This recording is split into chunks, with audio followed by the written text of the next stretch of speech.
Olá a todos, sejam bem-vindos a mais um episódio do podcast Tudo em Jogo, um podcast de André Caixinha e Eliezer Carvalho. Estamos aqui mais uma semana marcada pelas eleições, em que os resultados não foram sequer aqueles que esperávamos para determinados partidos. Tinhas dito que votavas em qualquer partido, que propusesse as 4 semanas de trabalho. Eh, Acho que não deverias ter dito qualquer, porque viu-se, que isso é perigoso. Como é que estás nesta Esse, semana? esse partido não propõe as 4 semanas, Os 4 dias. Não, esse os partido não, 4 dias até. Não. não propõe, mas quando tu abres a possibilidade a qualquer. Se eles propusessem os 4 dias de trabalho útil, tinham maioria absoluta. Sim, sim, sim, infelizmente, infelizmente. O pior é que agora está assim. Mesmo que não concretizassem, né? Que é como a maior parte das ideias deles, mas pronto. Sim, claro, óbvio. Bastava Yeah, dizer, bastava-se a dizer dizer. aqui. Sim, bastava-se a dizer. Yeah, bastava-se a É dizer. verdade, é verdade. Esta semana Pá, ficámos também a só para conhecer dizer o que. vencedor da Eurovisão e a dizer isso. Também Sim. viste pela primeira vez a Ah, Eurovisão na tua vida, né? Nunca tinhas visto. sim, pois não, nunca tinha visto a Eurovisão, por acaso, yeah. Pois não. É giro, é engraçado. É engraçado. É engraçado, é engraçado. Eu também gosto, eu também gosto. A competição é giro. E ficámos a conhecer o campeão nacional de futebol, vamos falar um bocadinho sobre isso. Os temas principais desta semana, vamos falar então aqui do Sporting ter ganho o campeonato, dos playoffs da NBA, como temos feito, e já sabem que temos também os nossos tradicionais segmentos de contra-ataque. Começando então aqui pelo futebol. Estamos a gravar isto quarta-feira, às 10h12. Acabámos de conhecer o vencedor da Liga Europa, Tottenham. Ganhou ao Manchester United por 1-0. Ruben Amorim acaba a época com um título conquistado, mas pelo Sporting e não pelo United, né? Portanto, True. esta ida e esta época acaba por ficar aqui um bocadinho, se calhar, com as expectativas defraudadas. Vamos falar então aqui um bocadinho sobre isso. Sobre o jogo, o que é que tens aqui a dizer sobre o jogo antes de passarmos para o que é que significa este título para cada uma das equipas, que acho que é o mais importante? O Notas jogo. rápidas, 30 segundinhos sobre o jogo. O jogo não há muito a dizer, não é? Ou seja, são duas equipas que estão aqui quase a descer de divisão na Liga, da Premier League, portanto, obviamente, não havia grandes expectativas em termos técnicos ou táticos, para ser sincero. E sem contar que também há vários desfalques em termos de lesões em peças fulcrais de ambas as partes. O que era giro de pensar neste jogo em termos de análise é que isto é o jogo do emprego, ou seja, é a luta pelo emprego. Não que o Amorim tivesse o seu emprego em causa, mas obviamente que as sensações para a próxima época são bem piores do que se ele tivesse ganho a Liga Europa. Agora, para o Postecoglou, é que muito provavelmente isto é literalmente o jogo do seu emprego, porque e há quem diga que mesmo com a vitória ele possa ser despedido à mesma, Sem dúvida. mas ou seja, acaba por concretizar, se calhar, obviamente, agora ainda mais se for despedido, a mítica frase dele do início da época, a dizer que costuma ganhar troféus no seu segundo ano. Até agora está. Está intacto, está intacto. Portanto, a ver, vamos, também acaba por ser um efeito histórico.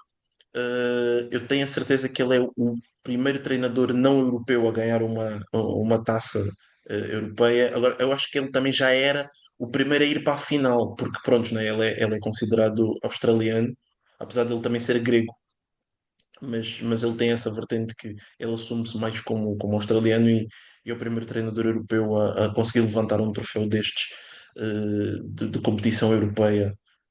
Eh, e o jogo não há muito a dizer. A primeira parte foi um bocado mal jogada, de ambas as partes. O golo vem num cruzamento a partir da esquerda numa finalização meio atabalhoada. Acho que até foi considerado autogolo por parte do Luke Shaw em vez de Gostou. golo, Uhum. sim, em vez de golo mesmo do Johnson. A segunda parte, o United vem com coração, que é uma postura que já se tem visto bastante nos jogos grandes, mais do que nos jogos pequenos, contra as equipas grandes, que o United até tem conseguido bons resultados, contra o top 6, por exemplo, eh, da Inglaterra, mas esse coração depois acaba sempre por saber a pouco, porque depois não se faz sentir na finalização das jogadas depois de uma certa construção. O Tottenham começou a jogar como se estivesse nos descontos de tempo a partir dos 55 minutos. Até há um lance muito engraçado do Richarlison, em que ele faz um corte ao Diallo e começa a pôr o corpo para proteger a bola, para queimar tempo, e estava tipo 50 e qualquer coisa. Tipo, Exato. epá, o Tottenham fez o que pôde para tentar tirar a água do barco. obviamente, para que ele não afundasse, e o Vicário acaba por fazer duas defesas fantásticas no remate do Garnacho, assim que ele entra, e depois no final para o cabeceamento do próprio Luke Shaw, Numa das que jogadas fez o finais, né, do autogol, jogo. exatamente nas jogadas finais, e mantém aqui eh, intacto o resultado, e o United acaba por perder, e o Tottenham acaba por ganhar, e quase que se calhar entre aspas salvar a sua época, se Pessoal. bem que eu não sei qual é que é a tua opinião sobre isso, mas eu, não, eu nunca acreditei que mesmo com a vitória de alguma das partes a época acabaria por ficar salva por Uhum. si, para ser Eu sincero. acho que para o Tottenham salva um bocado mais, porque obviamente o Tottenham não tem a dimensão do United. O Tottenham é uma equipa, como sabemos, tem estado um bocado afastada dos títulos, um bocado, Um nos bocado. últimos anos. E obviamente, É, pronto, a Liga Europa, é um grande título. Portanto, se nós pensarmos nos objetivos do Tottenham no início da época, que à partida seria lutar pela Champions League, pelo acesso à Champions League e conquistar um título, ou seja, acaba por ser, desse ponto de vista, uma época boa, ainda que na Premier League os resultados tenham sido catastróficos, não é? atrozes. Do ponto de vista do United, uma equipa como o United nunca pode ficar no lugar em que ficaram, não é? Portanto, com a Liga Europa, e obviamente o United é uma equipa que está habituada até a lutar pela Champions, portanto, não pela Liga Europa, ainda que nos últimos anos Uhum. não tenha acontecido, não é? Acho que não salvava a época do United, mas dava aqui um conforto ao Mourinho. É isso que eu gostava também de trazer, que é o que é que este resultado muda aqui um bocadinho para ambos, não é? Porque desde o início da chegada do Amorim e quando percebemos, ao final também dos primeiros jogos, que os resultados na Premier não seriam aquilo que em algum momento se esperou, ainda que acho que se esperou demais e acho que aconteceu de menos, não é? Ou seja, nem 8 nem 80, nem as expectativas que era que ele chegava e ainda conseguia um quarto lugar, acho que isso era irrealista, mas nem o Sim, que acabou por acontecer, que é realmente claro, muito mau. claro. Eu acho que a Liga Europa era sempre aqui uma válvula de escape, né? Porque permitiria o United disputar as competições europeias no próximo ano, e principalmente a Liga dos Campeões, que é sempre importante. Sabemos da situação económica do clube obviamente, uma participação na Champions também tem sempre aqui este peso, mas principalmente a maneira como o United vai abordar a época, porque eu acho que é muito interessante de percebermos quais é que vão ser os alvos do United neste verão. Uhum. Falámos sobre isso também no grupo que nós temos há pouco. Quais é que vão ser aqui os alvos que eles vão tentar? Qual é que vai ser a própria abordagem do clube? E, acima de tudo, qual é que será o grau de confiança por parte da direção e dos adeptos que o Ruben Amorim terá? Porque eu acho que o Ruben Amorim, se tivesse ganho a Liga Europa, a bem ou mal, teria Sim. alguma margem, quer da parte da direção, quer da parte dos adeptos, para abordar a próxima época com um bocado mais de calma. Assim sendo, acho que se os resultados não começarem a surgir no início, poderá ser um nome contestado, e sabemos que o United vive uma situação conturbada e poderá ser também aqui um alvo a bater interno. Mas eu Uhum. espero que o United tenha uma postura um bocadinho mais agressiva no mercado. Esperava, se disputassem a Champions, que lutassem por alguns nomes grandes. Não tendo lugar na Champions, poderá ser um bocadinho mais difícil de chegarem a esses nomes, Ok. eventualmente. Sim, claro, Um, obviamente. Quanto ao Obviamente que é Tottenham, sempre mais difícil. exato, quanto ao Tottenham, acho que é um passo, ou seja, o Tottenham é sempre aquele clube que fica. É bom demais para ser um clube de meio da tabela, parece mau demais para ser um clube que disputa o título, ainda que tenha acontecido em alguns anos recentes, mas acho que também não tem plantel para isso. O Tottenham já ficou em segundo lugar, já ficou em terceiro, mas Uhum. nunca me pareceu, em termos de plantel, ser realmente aquela equipa que tu olhas e dizes esta equipa tem claramente todas as condições para ganharem o campeonato. Uhum. Pronto, ainda que tivessem, claro, grandes jogadores. Um, Acho que é um passo intermédio. Acho que o Tottenham disputar a Champions faz bem ao clube, mas Sim. não sei se vai mudar muito a vida do clube. Agora, Eu muda acho, muito eu a acho que vida de certos adeptos. para o Tottenham é mais benéfico a questão financeira jogar na Champions do que o United. Por exemplo, o United não costuma ter problemas financeiros. Mas está com Muito pelo problemas financeiros contrário. agora. Sim, mas está com problemas financeiros mais por uma questão de investimento do clube com o novo estádio e etc. Ou seja, e o próprio clube tem muito dinheiro, ou seja, os donos são dos mais ricos de Inglaterra. Isso não é de Sim, todo um problema, acho eu. mas a situação financeira do United está catastrófica. E, aliás, eles precisam também Por urgentemente de má capital. gestão, por má Claro, gestão. independentemente do que seja. Não, claro que Sim, sim. O United sim, teria por todas as má condições gestão para do ter que muito dinheiro. propriamente por dificuldade de aparecer dinheiro. Assim, é isso que eu quero dizer. Sim, eu acho é que não Eu tendo acho que a dinheiro da questão. Champions poderá ser mais difícil de haver investimento. O investimento vai Sim, sempre isso haver, depois mas também. mais Sim, difícil. isso é óbvio. Eu acho que a questão aqui do United de ir jogar a Liga dos Campeões era mais benéfico para os jogadores que pudessem atrair no verão para a próxima época do que propriamente por disputarem a Champions, porque o United, mesmo se formos realistas, se eles tivessem ganho a final hoje e fossem à Liga dos Campeões, no máximo dos máximos traziam dois grandes nomes, acredito que é o normal, ainda mais por causa do fair play financeiro e etc. Ou seja, há limites e isso não seria suficiente para fazer com que fosse uma equipa competitiva. Ou seja, seria mais um passo para depois, se calhar, uma possível busca ou caça no verão do próximo ano, para depois, de facto, daqui a 2 ou 3 anos, terem uma equipa realmente competitiva. Portanto, mas pronto, é pena, é pena, é pena. O Amorim não se consegue estabelecer melhor, tem alguma pena, para ser sincero. Eu acho que é um grande treinador, eu acho que é um treinador extremamente capaz, mas tem sido muito infeliz com os resultados que tem tido, principalmente na Liga, ao qual muita gente já começa a perder a paciência, porque os resultados têm sido extremamente atrozes e o United hoje em dia, tal como os Spurs, de certa forma, são um alvo a bater, ou seja, qualquer adversário que vá jogar contra o United sente que está capaz de o defrontar e de o derrotar mesmo em Old Trafford, o que é completamente atípico em termos históricos para o que o clube sempre foi e sempre se posicionou e sempre, né, se assumiu. Certo. Em relação ao passo do United, e concordo plenamente com o que tu disseste, eu acho que é um erro olharmos para o United e principalmente os adeptos do United quererem algo imediato, ou seja, tem sempre que haver aqui um processo de construção e step by step, não é? Portanto, passo a Hum, passo. Eu acho que esta não participação na Champions, mais do que a vitória na Liga Europa, eu acho que muito mais importante para o United do que a vitória na Liga Europa era a participação na Liga dos Campeões, porque é um claro. palco em que o United quer sempre estar. Eu acho que atrasa meio passo. Este processo de reconstrução, porque no próximo ano nós vamos ver o United a disputar apenas a Premier League. Vai ser a primeira vez que vamos ver o United do Ruben Amorim com um plantel construído por ele. À partida, vamos ver que investimento é que vai haver, mas Sim, vai acontecer, com nunca vai ser preparação. construído por ele, mas sim. Certo, mas ou seja, mas ele vai poder falar e vai poder dizer o que é que ele quer, né? E de certeza que vão chegar, Sim, claro. quanto mais não sejam dois, três jogadores que ele Sim. escolheu. Portanto, vai ser um plantel mais à imagem dele. Já houve saídas por parte dele, já houve uma outra entrada no mercado de janeiro, recordo-me de uma, não sei se houve mais, mas que me lembro agora, o lateral, não é? Portanto, vamos perceber qual é que é o próximo passo na construção de plantel. Mas ainda assim vai ser um plantel mais à imagem do Amorim. Agora, vai ser acho que vai ser um ano zero, não é? Sendo que este é que devia ser o ano zero, Sim. mas vai ser um ano 0,5.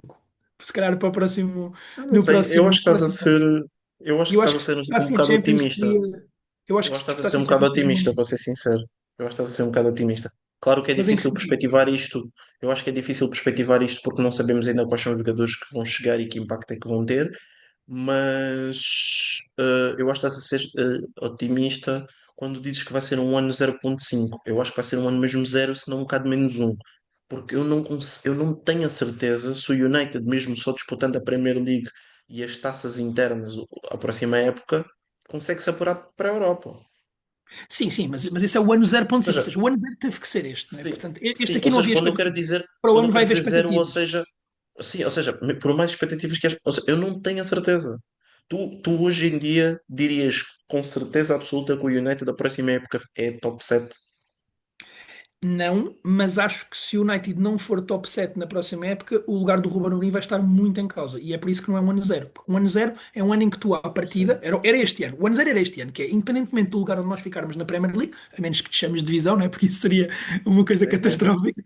A menos que te chames de divisão, independentemente do lugar que nós ficarmos, este é o ano zero, vamos montar as Uhum. bases, vamos construir para o futuro. Este é o ano zero. O próximo ano, se o United jogasse a Liga dos Campeões, eu acredito que ia haver mais investimento, acho que era o ano 1. Acho que era o ano 1, acho que era o ano em Sim, que ainda não somos candidatos à Premier, mas já uhum. temos aqui algum plantel, porque Sim, obviamente vão haver entradas, já temos alguma sim, experiência, vamos tentar qualificar-nos para a Champions, vamos tentar fazer alguma coisa na Liga dos Campeões. Não vamos ganhar, não vamos chegar às meias finais, mas vamos tentar eventualmente passar a primeira ronda, vamos tentar fazer algo nesse sim. sentido. E assim sendo, tenho receio que possa ser um ano 0,5, porque lá está, porque não vejo exatamente, a menos que haja uma revolução completa no plantel, que não sei se vai haver, fruto de não terem o lugar assegurado na Champions League, acho que é um ano zero e meio. Acho que não pode ser um ano zero, porque vão haver expectativas e acho que o Ruben Amorim vai entrar com muito mais pressão do que Claro, entraria em claro, condições claro. normais do que teria este ano. Claro. Portanto, E tem vamos de ver. entrar com pressão. E E tem tem de de entrar entrar, com claro. pressão. E eu vou ser sincero, eu acho que já devia ter havido pressão, uma certa pressão esta época, porque o que ele acabou por fazer é quase inaceitável. Ou seja, o United estava com menos. Eu até mandei-te essa estatística, estava com menos de um ponto por jogo. É inaceitável. É Sim, completamente sim. inaceitável. Por pior que estejam a jogar, por pior que seja o plantel, por pior que não tenha sido ele a não fazer, a não construir o plantel, que é aquela conversa que nós já tivemos aqui várias vezes com o Rui Borges, não é? Ou seja, apesar de eu não ter construído a equipa, eu como treinador tenho de ser capaz de produzir os mínimos olímpicos com que está aqui. E eu acho que o Mourinho nem isso conseguiu produzir, para ser sincero. O Mourinho, sim, Ainda sim, lá mais, está. ainda mais, E nesse ainda mais, sentido, ainda mais, só para terminar, desculpa, ainda mais depois de determinadas confusões que houve dentro do plantel. Porque quando um treinador bate no peito, como o Amorim bateu, com confiança, que eu gosto, apresentou uma tese, podemos assim dizer, de que determinados jogadores tinham uma postura não digna de Manchester United. Vendo dois jogadores criativos com algum estatuto no clube, como o Anthony e o Rashford, depois apresenta este futebol que tem apresentado, não melhora. É que nem significativamente, não melhora. Se calhar até podemos dizer que piorou. Porque no início os resultados foram melhores do que os últimos têm sido. E esses dois jogadores saem e têm se calhar duas das melhores fases das suas carreiras. Eu acho que isto ainda fica pior para o Amorim. sim. Porque não, as Sim, e sensações esta são não ainda conquista da Liga piores, Europa percebes? esvazia um bocado. Lá está, para Sim, concluirmos aqui este tema, sim, se ele tivesse ganho a Liga Europa, porque o Manchester United na Liga Europa, apesar de claro. tudo, apresentou-se melhor. Não foi Sim, incrível, mas sim, apresentou-se exatamente. claramente melhor do que na Premier Ah, League. nas E se meias tivesse finais, nas meias ganho, finais foram bastante bem sim, para sem ele. dúvida, sem dúvida. E se tivesse ganho, por melhor ou pior que jogasse hoje, as finais não se jogam, não é? Ganham-se, como se costuma Claro, dizer. exatamente. Eu acho que isso, ou seja, era sempre um bocadinho colocado de lado. Agora, não Uhum. ganhando, pode esvaziar um bocadinho Sim, o trabalho que foi feito, porque quando se olhar para esta época, vai-se ver que o United não ganhou um título e aí, na época, na Premier League, ficou em 17º ou 16º. sim, Portanto, claramente. é um Sim. péssimo, é um péssimo resultado. Vamos ver. Acho que o mercado de verão vai O que, ser é- o quente que, para os lados de o que é Manchester. interessante, o que é interessante de pensar para este jogo é que muito provavelmente havia várias coisas em jogo neste jogo, como tu disseste sobre a questão de atrair os jogadores. Eu estava a olhar para este jogo e eu estava a pensar que isto era o Gyökeres Ball, porque o United ganhando e apurando-se para a Liga dos Campeões diretamente, tem muito mais armas para poder conseguir atrair o Gyökeres do que o Arsenal, porque ele pode reencontrar o antigo treinador. Agora, não indo à Liga dos Campeões, eu acho que é quase impossível o Gyökeres optar a ir para o United em vez do Arsenal, assumindo que são essas as duas equipas Eu acho que favoritas a contratar o sueco. eu acho que o nome Manchester United, apesar de tudo, ainda pesa um bocado para os jogadores, mas Sem percebo o que Champions é diz. muito difícil. Eu acho que sem Champions. Pode ser Porque difícil. é muito difícil. Eu acho que se calhar Eu para acho o que eu Gyökeres se fosse, eu se fosse o não digo Gyökeres, tanto. eu se fosse o Gyökeres, eu se calhar, entre ir para o United e não estar na Champions, se calhar preferia ficar aqui no Sporting. Tinha mais uma época de 30 e tal golos que ele sempre que jogar em Portugal vai ter. Torna-se ainda mais lenda no clube, aumenta mais os seus números na Liga Portuguesa e no próprio Sporting, vai à Liga dos Campeões o próximo ano e luta pelo tricampeonato e torna-se se calhar um herói. Ele já é um herói pelo bicampeonato, com o tricampeonato seria ainda mais. Eu preferia ficar Sim, aqui do não que ir para o sei. United, se fosse o Gyökeres. Não sei, porque lá está, mexer com o dinheiro dos outros é fácil, não é? Não sabemos a Não, não estou a proposta. falar do dinheiro, não estou a falar do dinheiro, nem estava a pensar em dinheiro, estava a pensar só em termos Sim, futebolísticos. sim, não, em termos futebolísticos eu Estava a compreendo. pensar só em termos futebolísticos. Eu Obviamente que acho em que dinheiro o para. Sporting nunca tem, nunca, Claro, nunca consegue claro. competir, Eu acho que para obviamente. casos como o do Gyökeres, se calhar talvez possa não ser tão não ser um peso tão grande, ainda que tenha claramente peso. Eu acho é que é mais para casos, como falávamos há pouco do Rodrigo, né, que é um nome que se diz que Não, pode sair. Pronto, o Rodrigo dificilmente vai para o Manchester United não, não estando a disputar a Champions, né? Mas vamos ver. não O vai. mercado vai ser quente para os lados de Manchester, vamos ficar atentos também para ver o que é que vai acontecer. E não Ainda só do na, United.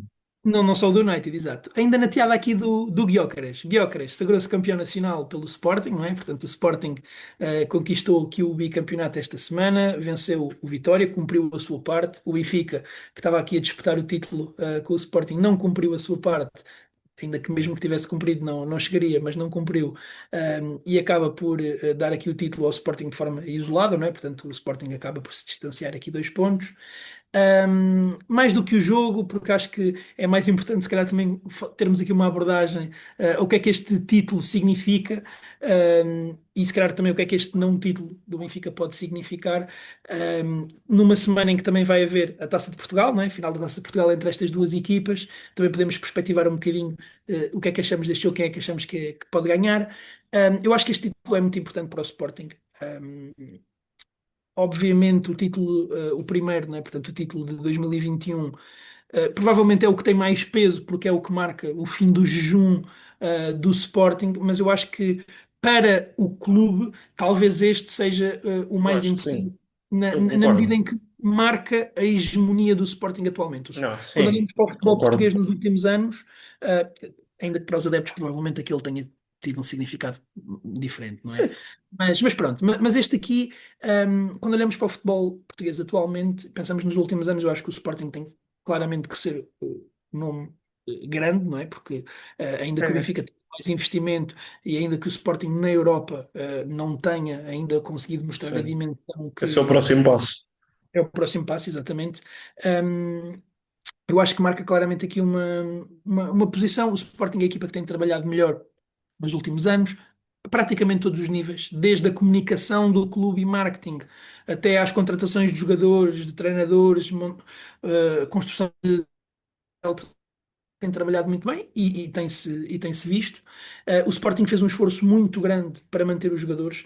É uma coisa que eu vejo algumas pessoas a falar, mas acho que ainda se deveria falar mais, porque não é muito fácil fazer o que o Sporting fez. E sabemos que os clubes em Portugal têm sempre que ser vendedores. Isso é inevitável, porque as contas têm que ser pagas, de alguma forma, mas um clube como o Sporting conseguir manter jogadores como o Gyökeres à cabeça, mas o próprio Yulman e outros, não é, que o Sporting tem, é um esforço muito grande.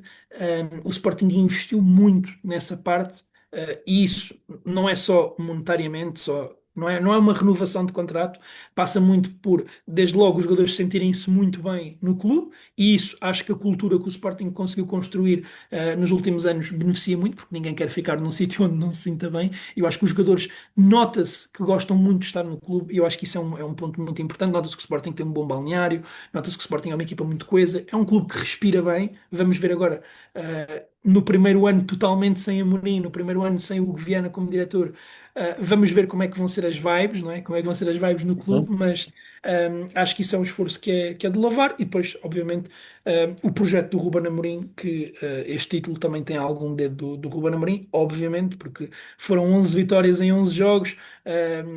E provavelmente sem essas 11 vitórias em 11 jogos, bastava terem perdido um desses jogos e já não eram campeões, portanto, um, Bastava o João Pereira ficar mais um jogo e se calhar o Sporting não era campeão. certo, certo. Vamos ver, eu estou muito curioso para ver como é que vai ser o futuro do Sporting. Vejo muita gente a dizer que o Sporting sem o Gyökeres não vai conseguir. Eu acho que o Sporting tem muito boa equipa e acho que mesmo sem o Gyökeres, Sim. contratando um avançado, acho que vão ser obviamente claro Achas candidatos. que contratam um avançado? Tem que contratar um avançado, ou seja, o Gyökeres Não, sim tem. não tem, apostam no Arder? hum, não sei. Imagina, independentemente de se o Arder fosse aposta, o Sporting teria que contratar um avançado para substituir ou o Gyökeres ou o Arder, não é? Porque não poderia ter só um. E acho Sim, que claro. seria um erro vender o Gyökeres e ter só o Arder enquanto opção séria. Portanto, acho que o Sporting teria que contratar obrigatoriamente uma opção séria para o ataque. E pronto, e depois aí Já ouvi, seria já aquilo do ouvi, tipo normal. já houve aqui uns rumores, por acaso, mas já uns zunzuns, Yuri mas depois se Alberto, calhar, sim. sim, exatamente, mas Sim, não fala-se sei se também do são as Ioannis, melhores que era opções. o nome que se falava antes, vamos ver. Uhum.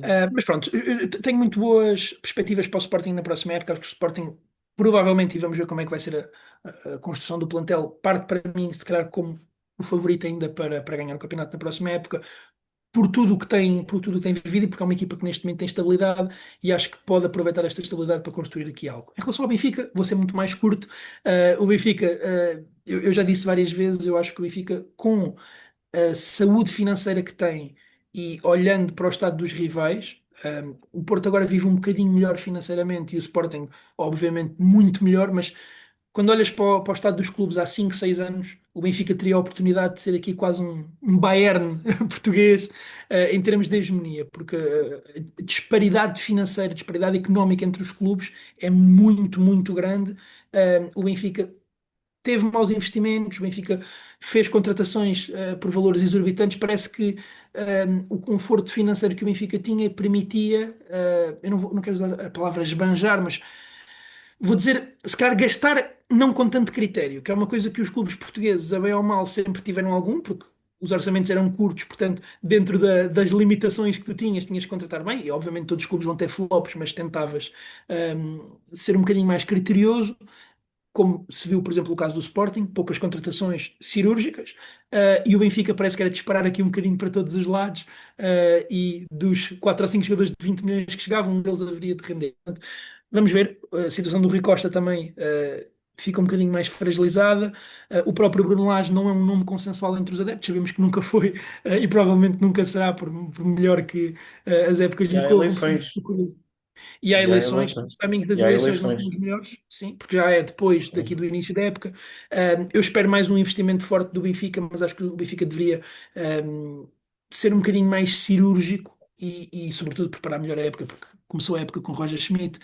Acho que a preparação à época poderia ter sido feita de uma melhor forma e vamos ver como é que Pode-se vai ser aqui na dizer, próxima. pode-se até dizer, muito provavelmente, se fossem buscar o Laje ainda em fase de pré-época, ele tivesse feito a pré-época e começado a época, provavelmente o Benfica poderia ter sido campeão.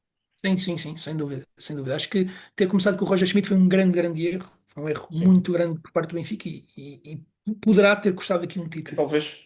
Não, eu acho que além de poderá ter custado do título, muito provavelmente é se calhar o erro que custa, se calhar, a manutenção do Rui Costa como presidente. Vamos ver, vamos ver. Eu acho que até às eleições, Talvez. eu acho que ainda bastante água vai correr. Neste momento é Sim. um nome Acho, muito em. acho que pode, eu acho que pode salvar um bocado com o Mundial de Clubes, não achas? Sim, talvez. E lá Se está, e façam, depende. se fazem uma prestação interessante, se calhar, não sei. E o timing das eleições do Benfica é péssimo, não é? Porque, ou seja, Uhum. é péssimo, mas poderá ser bom para o Rui Costa. Eu vou dar um exemplo. Imaginemos que o Benfica faz um mercado de transferências considerado pela maioria das pessoas um excelente mercado de transferências. Sabemos que o que dita o mercado depois é mais o final da época do que o final do mercado. Por exemplo, o Porto, Claro. esta época, fez um mercado de transferências que toda a gente elogiou imenso e os reforços acabaram por não render aquilo que se esperava, não é? Portanto, vale o que vale, vale o que vale. Mas pronto, Sim. imaginemos que o Benfica faria um espetacular mercado de transferências, começaria a época com 3 ou 4 vitórias consecutivas e chegamos às eleições ali em outubro. Será que o Rui Costa sai? Poderá sair à mesma, atenção, poderá sair à mesma, Sim. mas a posição dele fica claramente fortalecida, não é? Ou seja, Claro, o obviamente. timing é um pouco estranho. E por outro lado, ou seja, mudar de presidente no início de uma época que já com jornadas a decorrer, parece-me algo estranho. Nesse sentido, Uhum. acho que o processo do Porto, que foi no final de uma época e permitiu ao Vilas Boas entrar e preparar a próxima, acho que é um timing melhor, mas vamos ver. O que é que tu achas que significa aqui o título do Sporting? O que é que te apraz dizer aqui sobre isto? E lançando também já aqui o jogo, não é? O jogo que vamos ter no domingo. Quem é que tu achas que é o favorito para este jogo, Sporting contra Benfica? Eu, antes de tudo, eu queria começar com aquilo que tu disseste sobre a questão do elogio que tu fizeste ao Sporting por manter os jogadores e pela qualidade, a capacidade, melhor dizendo, do clube de manter os jogadores. Eu vou ser sincero que eu não sei, diz-me tu se concordas ou não, eu não sei se o Sporting também não mantém muitos jogadores porque não tem assim tanto mercado. Ou seja, o Sporting não é visto como um clube que vende assim tanto, também não é um clube que vende assim tão bem. Não sei se isso acaba também um bocado por ajudar. No caso eh, do Gyökeres, acho que não. Ok, mas isso é só o Guiocanas, não? Mas é uma parte muito importante, é uma parte Sim, muito pois importante. é. Pois Não, e é. mesmo jogadores como o Morita, por exemplo, eu acho que o Morita é Uhum. um jogador que poderia ter saído, não para um grande clube, mas poderia ter saído para um clube intermédio, como provavelmente vai sair este ano. E acho que houve, se calhar, o entendimento por parte do clube de o manter mais um ano para haver esta estabilidade e agora sim, como um ano mais de transição. Houve outros jogadores, ou seja, eu não estou a pensar só nas grandes transferências, estou a pensar mesmo no núcleo do plantel Eu como também um estava a todo. pensar mesmo no núcleo também. Não sei se havia assim um grande mercado, mas entendo o que queres dizer. Quanto à questão da saída do Gyökeres, eu acho que o Sporting vai sofrer bastante, independentemente do jogador que vai buscar, eu acho que vai ser um baque muito grande, porque o Gyökeres oferece 50 golos por época, ou seja, é pensar como é que eu vou pegar nestes 50 golos o próximo ano e dividi-los pelo plantel todo. Eu não sei que mesmo indo buscar mesmo indo buscar um 9, eu não tenho certeza se há novos na Europa agora de momento que serão capazes de entregar se calhar 60% disso, ou até 75%, ou seja, se para aí dois terços. Não tenho a certeza, tenho algumas dúvidas para depois, ou seja, nem entregar os 50. Se calhar um jogador que o Sporting vai buscar que diga, ok, este jogador entrega-me 35 golos e depois os outros 15 eu divido pelo resto do plantel. Mesmo assim, eu tenho algumas dúvidas. Eu acho que o Sporting vai ter um grande baque por causa disso, até porque ele tem-se mostrado uma equipa sendo muito Gyökeres dependente. A ver, vamos como é que isso Mas achas se que o irá Sporting a fica solucionar. afastado do título sem ele? Porque é um bocado a sensação que as Não pessoas acho, têm. Eu acho que as pessoas estão a eu não exagerar acho, imenso. não. Eu acho que ele não fica de todo afastado do título, obviamente. Mas eu Não. acredito que é a diferença entre se calhar ganhar o título e perdê-lo em segundo lugar, por exemplo. Claro, pode Sim, ser, sem eu dúvida, acho que concordo. mesmo sem o Gyökeres, o Sporting, no pior dos cenários, fica em segundo lugar, porque eu não consigo perspectivar um cenário em que o Anselmo e o Porto deem assim um frog leap, né? Um salto de sapo e deem um salto tão grande e consigam colar-se às outras duas equipas, para ser sincero. Tenho algumas dúvidas. Sem uma Ok. época isso seja possível. Ahm, não que não fosse, era fantástico que fosse e tivéssemos uma corrida a três, mas eu Uhum. tenho algumas dúvidas. Eu acho que o Anselmo ainda vai ter, ou seja, vai ser um ano em que ele vai estar obviamente mais perto. Eu acho que é um ano em que o Porto vai estar todo mais perto, mas se o Porto encostar mesmo ao Benfica e ao Sporting seria impressionante para mim. Acho que seria algo de louvar. Ok. Ahm, respondendo aqui, tu já falaste quase tudo, nós não há muito mais a adicionar. Eu queria só pegar aqui na questão, se calhar, do Rui Borges, eh, apontando o facto de que, exatamente ao contrário do Amorim, ele acaba por se safar, não é? Ou seja, é um treinador que, mesmo que perdesse a época, as sensações para a próxima época seriam sempre muito. Ou seja, eu acho que ele ficaria sempre, acho que ele nunca seria despedido, mas as sensações seriam muito estranhas. Eu não acredito que ele fosse despedido mesmo que eles tivessem perdido o campeonato, acho eu. Sim. Eu Ahm, tenho eu dúvidas, acho que mas, não. mas não consigo dar-te uma resposta sobre isso, sinceramente. Sim, Mas eu sim, acho que havia uma acho que não, poderia probabilidade. não ser. Sim, poderia não ser. Acho que Também havia acho que uma poderia não ser. probabilidade, mas eu acho que não seria. Eu acho que não seria. Eu acredito que não seria despedido. Uhum. Mas mesmo ficando e mesmo com o campeonato, eu acho que as sensações também acabam por não ser as melhores, o que é algo interessante. É um treinador que não se mostrou muito capaz ou não teve aquela mão, não teve aquela postura de treinador grande, não apresentou muito o seu futebol, não se notou muito a mão dele em termos táticos e técnicos no clube. Esperemos que seja algo que melhore para a próxima época, obviamente. Esperemos que ele consiga vir ao de cima e mostrar de facto todo o trabalho e o porquê que o Sporting escolheu-lhe para ser o sucessor nesta sua nova fase, mediante todo o trabalho que ele tinha feito no Vitória. Vitória é esse que está outra vez sem treinador. Verdade. Vamos ver. Vamos ver quem é que será. É este ritmo na Liga Portuguesa, eu e tu estamos a treinar um clube da Liga Betclic daqui a 3 anos. Exato. Exato. Começar a enviar currículos. A sério.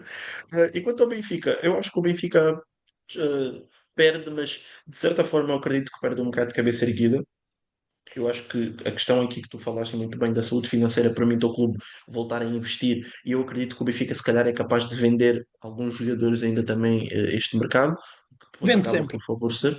Sim, vende sempre e acredito que é capaz de vender, ou seja, mesmo nestas vendas medianas que estávamos aqui a falar que o Sporting é capaz de fazer, eu acho que o Benfica também irá fazer sempre algumas destas e dentro dessas vendas medianas irá arrecadar sempre mais dinheiro que o Sporting e esse dinheiro depois poderá ser investido aqui em outros jogadores muito melhores que depois acabarão por fazer com que o Benfica parta, muito provavelmente, mediante aqui, se calhar, o mercado de transferências como o favorito para a próxima época, acredito. Porque parecendo que não, em termos de sensações futebolísticas, o Benfica acaba melhor a época, acaba com melhores sensações futebolísticas, acaba com um melhor futebol, acaba com, podíamos dizer até de certa forma um bocado favorito por causa das opções que tem em termos de plantel. E eles mantêm essas mesmas opções quase que para a próxima época, ou pelo menos acho que as principais figuras, enquanto que o Sporting à partida vá perder pelo menos a sua principal figura. Sobre isso, eu concordo com o que dizes, mas eu não sei se a Taça de Portugal não vai ter um papel a dizer sobre essa parte das sensações com que terminas a época, Ah, porque sim, o sim, Benfica não conseguiu ganhar ao Sporting em casa, que era um jogo em sim, que era favorito pelo fator casa, claro, não claro, consegue ganhar ao Braga, num jogo em que tem que ganhar sim ou sim, ainda que mesmo que ganhasse não era campeão, mas tinha que ganhar esse sim, jogo.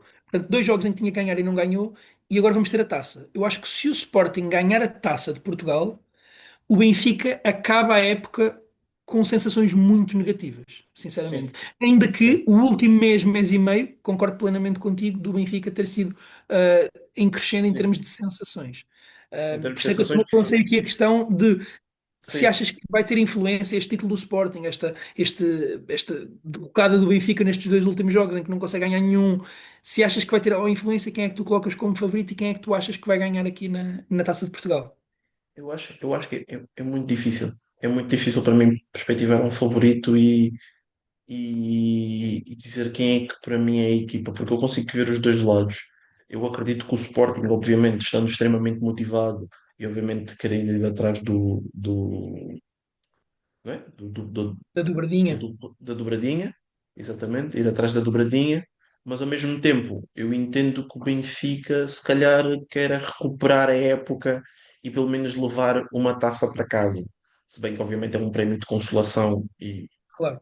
acho que acabará por dizer muito pouco aos adeptos, para ser sincero, mas lá está, para o ambiente no plantel e no clube, eu dou toda a razão. Eu acho que tens razão no que tu estás a dizer. Eu acho que o troféu é mais importante para isso do que propriamente para os adeptos. Hum, mas eu acho que se eu pudesse, imagina, se eu pudesse dizer alguma coisa, é Uhum. empate e penaltis, porque eu não consigo decidir. Porque eu não consigo Certo, decidir mesmo. Eu não consigo decidir. Eu certo, não certo, consigo certo. decidir. Mas se eu tivesse entre a espada e a parede e tivesse de ir, muito provavelmente estou a dar um tiro no pé, porque já no vídeo de quem é que era favorito para ganhar o campeonato, eu disse Benfica. Quem é que era favorito para ganhar o jogo, eu disse Benfica. Se bem que, pronto, eu disse Benfica. E agora, se calhar, estou a pensar outra vez no Benfica, porque eu acredito que é uma equipa que tem mais a perder e vai um bocado mais com sangue nos olhos e faca nos dentes para o jogo de domingo do que propriamente o Sporting. E será que o Pote ainda vai estar de ressaca no jogo? Será que ele ainda, ainda entra? Ele que ficou, como sabemos, um bocadinho tocado, como ele próprio disse na entrevista de ontem, durante as celebrações. Vamos ver como é que ele Sim, entra. Ou se, por outro lado, vai ter um efeito positivo, quase aqui como um exato. doping legal, sabes? Eu sobre o jogo, eu vou-te ser sincero, eu tinha a priori, não é? Quando eu perspectivei este jogo e tenho pensado sobre o jogo já há algumas semanas, eu tinha sempre o Benfica como favorito e eu não sei se estes dois últimos jogos, como eu disse, podem pesar um bocadinho nisso. Eu tinha o Benfica como mais favorito do que tenho hoje em dia. Hoje em dia eu aponto mais para os 50-50. Eu, se calhar, há uma semana ou há 2 semanas eu teria 60-40 para esta final da taça.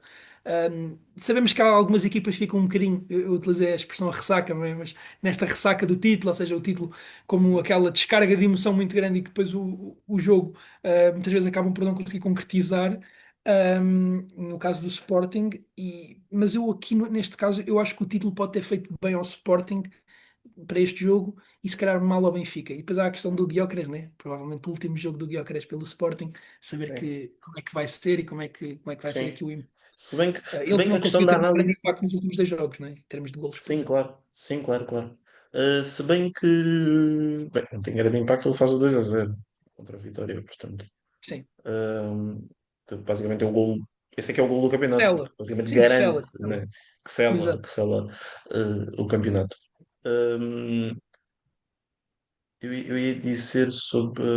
Por acaso agora esqueci-me, ia falar Passou-te. sobre o Benfica. Sim, passou-me, ia falar sobre o Benfica. Ia dizer, quanto à questão da análise que nós fizemos ao jogo, eu acho que uma coisa que me está a fazer aqui, se calhar, ir um bocadinho para o Benfica, é que mesmo nesse derby, há um fator que é muito determinante, que é que o Sporting marca muito cedo. E isso acaba por, obviamente, estragar quase todos os planos e ir contra Óbvio. tudo e mais alguma coisa que se pudesse perspectivar para o jogo. Eh, Porque se aquele jogo tivesse ficado 0-0 em intervalo, eu não sei, como estava o estádio na Sim, segunda parte e como o Benfica entrou na segunda parte, eu não sei. Eu não são coisas sei, que nunca portanto, saberemos. São coisas que nunca exato. saberemos. E eu acho que se calhar a questão do Braga, do jogo contra o Braga, também acaba provavelmente acontecer, não é? Para aqui para rematar, também porque por causa de calhar do empate contra o Sporting, não é? Ou seja, houve Concordo ali a um 100%. balde de água fria, de certa forma, e os jogadores já. Ou seja, mesmo que eles ganhassem, é depois aquela coisa que, ok, estamos a contar com outro jogo. Isto não E é. isso, tu não podes entrar em campo assim. Tu Uhum, tens que ganhar o jogo independentemente do que aconteça no outro e não podes pensar nisso, mas eu concordo a 100% contigo. Eu acho que uhum. notou-se, à exceção se calhar do Trubin e do Pavlidis, Exato. eu acho que todos os outros entraram um bocado com essa. Parece que, eu não quero Uhum. usar a expressão atirar uma toalha ao chão, não é? Porque é Sim, uma questão sim, muito pesada, mas exato. parece um bocadinho que houve uma certa Sim, exato. desistência ou um deixar de acreditar. Ou seja, neste jogo Sim, de acreditar 110% e acho que o Benfica acreditou uhum. 90%. Ou seja, houve 10 a menos e não 10 a mais, não é? Exato. E vamos ver. Eu acho que o jogo vai ser interessante. O jogo vai ser interessante Uhum, na taça e eu acho que uhum. significa aqui mais do que só uma final da taça, justamente por aquilo que eu aqui Sim, disse em apresentações. Só sim. para rematar sobre aquilo que tu disseste das perspectivas para o próximo ano do Porto e do Benfica. Não sei se estou totalmente de acordo, mas isso deixamos para um episódio futuro, onde A perspectivamos sério? aqui a próxima época. Sim, mas deixamos para um episódio futuro. Tens mais, Ok. mais alguma coisa para referir antes de passarmos aqui para os outros esportes? Alguma coisa que gostavas de dizer? Não? Mais um troféu para Londres e não é do Arsenal. Já sabia. Dei-te aqui a oportunidade para tu mandares a boca ao Arsenal. Passando então aqui para os outros desportos. Vamos começar aqui com uma nota introdutória ao ténis, não é? Estamos aqui em semana de início de Roland Garros, um dos meus torneios favoritos, obviamente, né? Um dos Acho que quatro de toda a principais. gente. Sim, um dos quatro principais. Eu gosto muito da estética do Wimbledon, sou-te sincero, aquela relva eu Sim. acho bonita, mas Roland Garros É o que também eu tem gosto, uma é o que eu gosto magia. mais do Wimbledon, por acaso. Sim, para mim é Wimbledon e Roland Garros, top 2. Uhum. E não, os jogadores todos de branco, aquela coisa toda. Sim, é bonito. Mas esta semana, e é isso que vamos falar, tivemos o ATP de Roma, portanto um Masters 1000, um dos torneios também mais importantes do ano, né? Se excluirmos aqui os Grand Slams, é obviamente um dos torneios Uhum. mais importantes, e tivemos a final que queríamos, a final que alimenta, tema do nosso primeiro episódio, em que tu falaste sobre a Exatamente. rivalidade do Alcaraz e do Sinner. E do O Sinner. Sinner a jogar em casa, em Itália, o Sinner Uhum. que voltou após a suspensão de 3 meses por doping. O Sinner faz um grande torneio, sinceramente, melhor do que eu estava à espera. Eu não esperava que o Eu também. Sinner voltasse tão forte. O jogo contra o Também. Casper Ruud foi incrível. Incrível, Pois foi. 6-0, 6-1, a maneira como ele se conseguiu impor ao Casper Uhum. Ruud foi incrível. Isso foi nos quartos de final. Depois, nas Sim, foi meias nos finais, quartos. o Paul também forte. Uhum. Deu Mas também um perde o pneu, primeiro não é? set, se não estou em erro. Perde o primeiro set, E perde perde bem, bem perde até. bem, mas Perde até bem. Perde tipo perde 6-1 ou 6-1, uma coisa assim. exato, Yeah. 6-1, 6-1. Após isso, depois dá um pneu, não é? Dá um 6-0 ao Tommy Paul e depois Uhum. 6-3. Ou seja, até a maneira como se conseguiu impor após ter começado mal. Uhum. ah, e o Sinner sabemos que é esse jogador, mas a voltar Uhum. da suspensão, eu não estava à espera. E depois na final, o jogo que todos nós estamos à espera. O Alcaraz, sabemos que não tem jogado o melhor ténis este ano, tem sido sempre um Pois não. bocadinho alvo também de alguma contestação. Uhum. Teve um torneio mais ou menos tranquilo, praticamente todos os jogos por 2-0, à exceção do jogo contra o Caixa Novo. Jogou contra o Musetti outra vez, na reedição da final de Monte Carlo, não é? Que tinha sido o Masters 1000 anterior, que são dois dos jogadores com o ténis mais bonito, na minha opinião, do top 10, é o Alcaraz e o Musetti. E acaba por depois ganhar aos dois da casa, portanto, Musetti nas meias finais e Sinner na final. Uhum. O primeiro set um bocadinho diferente do segundo, 7-6 no Não, o primeiro, no primeiro. primeiro no primeiro set, muito disputado. No segundo set, acho que o Sinner se calhar sentiu um bocadinho a parte física, talvez. Eu É também fácil, sinto. Acho que é foi fácil por causa falarmos dele. disso. Sim, é fácil dizermos isso de quando não ganhou. Se tivesse ganho, dizíamos que teve de descansar Hum? 3 meses e coisa. Ou seja, as análises variam sempre Uhum. muito. Mas ainda assim, acho que senti um bocadinho e o Sim. Alcaraz acabou por ganhar aqui 2 Masters 1000 seguidos. Como é que tu viste esta final? Como é que viste este torneio? O que é que tens aqui a dizer sobre este tema? Já falaste bastante do torneio, não tenho muito mais a acrescentar. Era só para dizer que eu de facto não estava toda à espera, também não estava toda à espera deste quase que, não vou dizer passeio, acho que passeio é um bocado forte, mas velocidade de cruzeiro do Sinner até à final, eu não estava Certo. toda à espera. Eu estava à espera por acaso que ele fosse ressentir a parte física mais cedo, Uhum. e parece que ele só ressentisse na final, não é? Mas eu pensava que ele fosse ressentir mais cedo. O primeiro set foi claramente muito bem disputado. Se calhar o primeiro set foi de ténis ao mais alto nível de ambas as partes. E depois o segundo set foi Alcaraz. O Alcaraz assume-se por completo, domina por completo a partida. A forma como ele fecha o match point, Set point? o set point do set anterior, em que o Sinner ele começa 2-0, depois o Sinner vai atrás dele, depois ele volta, depois o Sinner vai e depois ele mata, ou seja, ele nunca deixa, se eu não estou errado, nunca deixa o Sinner passar para a frente, ele mata por completo e acredito que isso depois ele leva esse ímpeto para o próximo, para o segundo set. Tanto que eu lembro-me no segundo set apareceu uma estatística a dizer que eles estavam basicamente a ganhar todos os pontos em que serviam, e é engraçado porque aparece essa estatística depois. O Alcaraz ganha o ponto quando está a servir. Estás a Depois falar é o do Sinner jogo, né? Não do do ponto, jogo, do sim, jogo, o do jogo, jogo, sim, do ganha o jogo de jogo, serviço. do jogo de serviço. Depois o Sinner vai servir e o Alcaraz consegue ganhar ao jogo do Sinner. E eu lembro que até estavam a comentar, os comentadores até disseram tipo, olha, apareceu agora isto e Exato, finalmente um exato. deles consegue roubar ao outro e depois a partir daí foi basicamente rolar por cima e continuar e continuar e continuar e o Sinner não conseguiu ter a resiliência mental de certa forma para se manter no jogo e impedir o domínio do Alcaraz. Eu acho que é bastante bom para o Alcaraz esta vitória em termos psicológicos por causa do ténis que ele tem praticado este ano, como tu disseste e muito bem que não tem sido o melhor, se calhar até pode-se dizer que é o pior desde que ele é profissional, assim, desde que ele se assume como um jogador de topo. E é muito bom para ele preparar-se aqui para a questão do Roland Garros, ainda mais obviamente num piso que ele é talvez o melhor jogador do mundo, que é o de terra batida. Claramente. Um, e o Sinner também, de certa forma, também pode dizer que se calhar que é um aquecimento também muito bom e passa muito boas sensações para ele próprio também para o Roland Claro, Garros. claro. Portanto, a ver, vamos e se calhar tivemos aqui uma final prévia do Roland Garros. Era incrível, era incrível. Eu acho que aqui também, rapidamente falando, e depois vou-te Uhum. perguntar quem é que tu achas que vai ganhar Roland Garros. Portanto, podes ir pensando, não sei se precisas de pensar muito, mas vou-te. Não, não. Eu acho que há aqui duas questões, que é o Sinner tem mostrado ser um tenista mais consistente em nível de resultados do que o Alcaraz, especialmente no último ano e meio, mas em jogos entre ambos, o Alcaraz tem saído por cima. E Sim, eu acho que sim. isto, O Alcaraz faz a quarta vitória consecutiva contra o Sinner e é de exato, salientar que duas dessas quatro vitórias foram em piso duro, que é a especialidade do Sinner. do Portanto, Sinner, exato. nem tem sido só na especialidade do Alcaraz que é a terra batida. O Sim, que sim, diz sim. muito, se calhar, é, ou seja, parece que o Alcaraz tem quase que assim o código do Sinner, sabe quase sempre e consegue quase sempre sair por cima. Sim, sim, sim.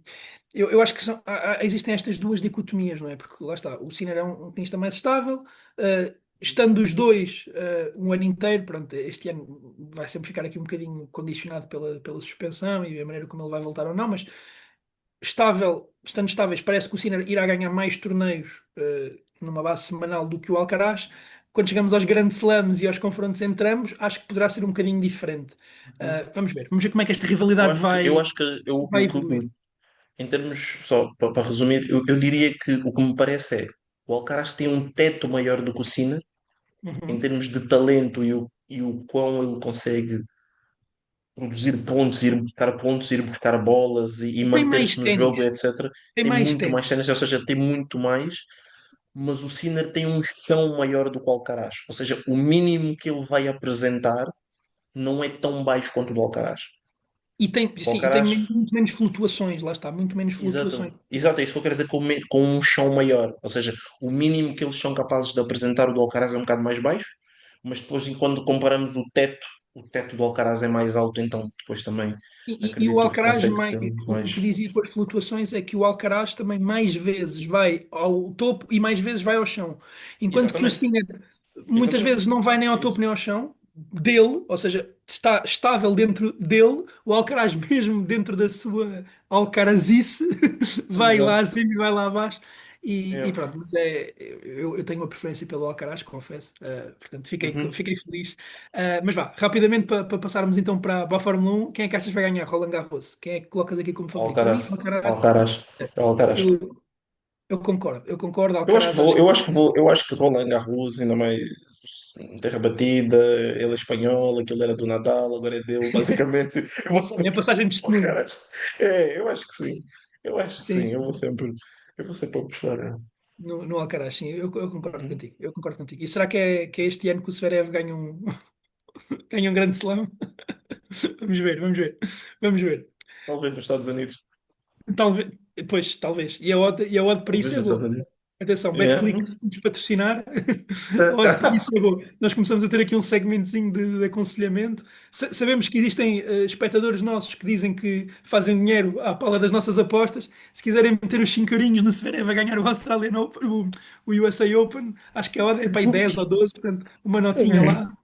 Bem, é isso e o Verstappen ser campeão do mundo que pode ser que ainda dê. Vamos ver. Mais difícil, mas vamos ver. Depois deste upgrade que fizeram, se calhar. Gostaste desta ponte? Gostaste desta ponte para o tema da Foi bom, Fórmula 1? foi bom, foi bom, foi bom. Esta semana tivemos então aqui o Grande Prémio de Imola, provavelmente o último Grande Prémio de Imola, pelo menos por enquanto. Pode ser que um dia volte, se houver Covid outra vez, ou outra alteração que assim o obrigue. Max Verstappen ganhou o Grande Prémio. Vamos começar agora por ti, eu tenho começado sempre, portanto vou-te deixar falar. Como é que tu viste este Grande Prémio? O que é que gostarias de destacar aqui neste fim de semana? Já agora, sabes porque é que eles tivemos o Grande Prémio de Imola, não sabes? Porque é que voltámos a ter o Grande Prémio de Sim, Imola? sabes porquê? Não me recordo.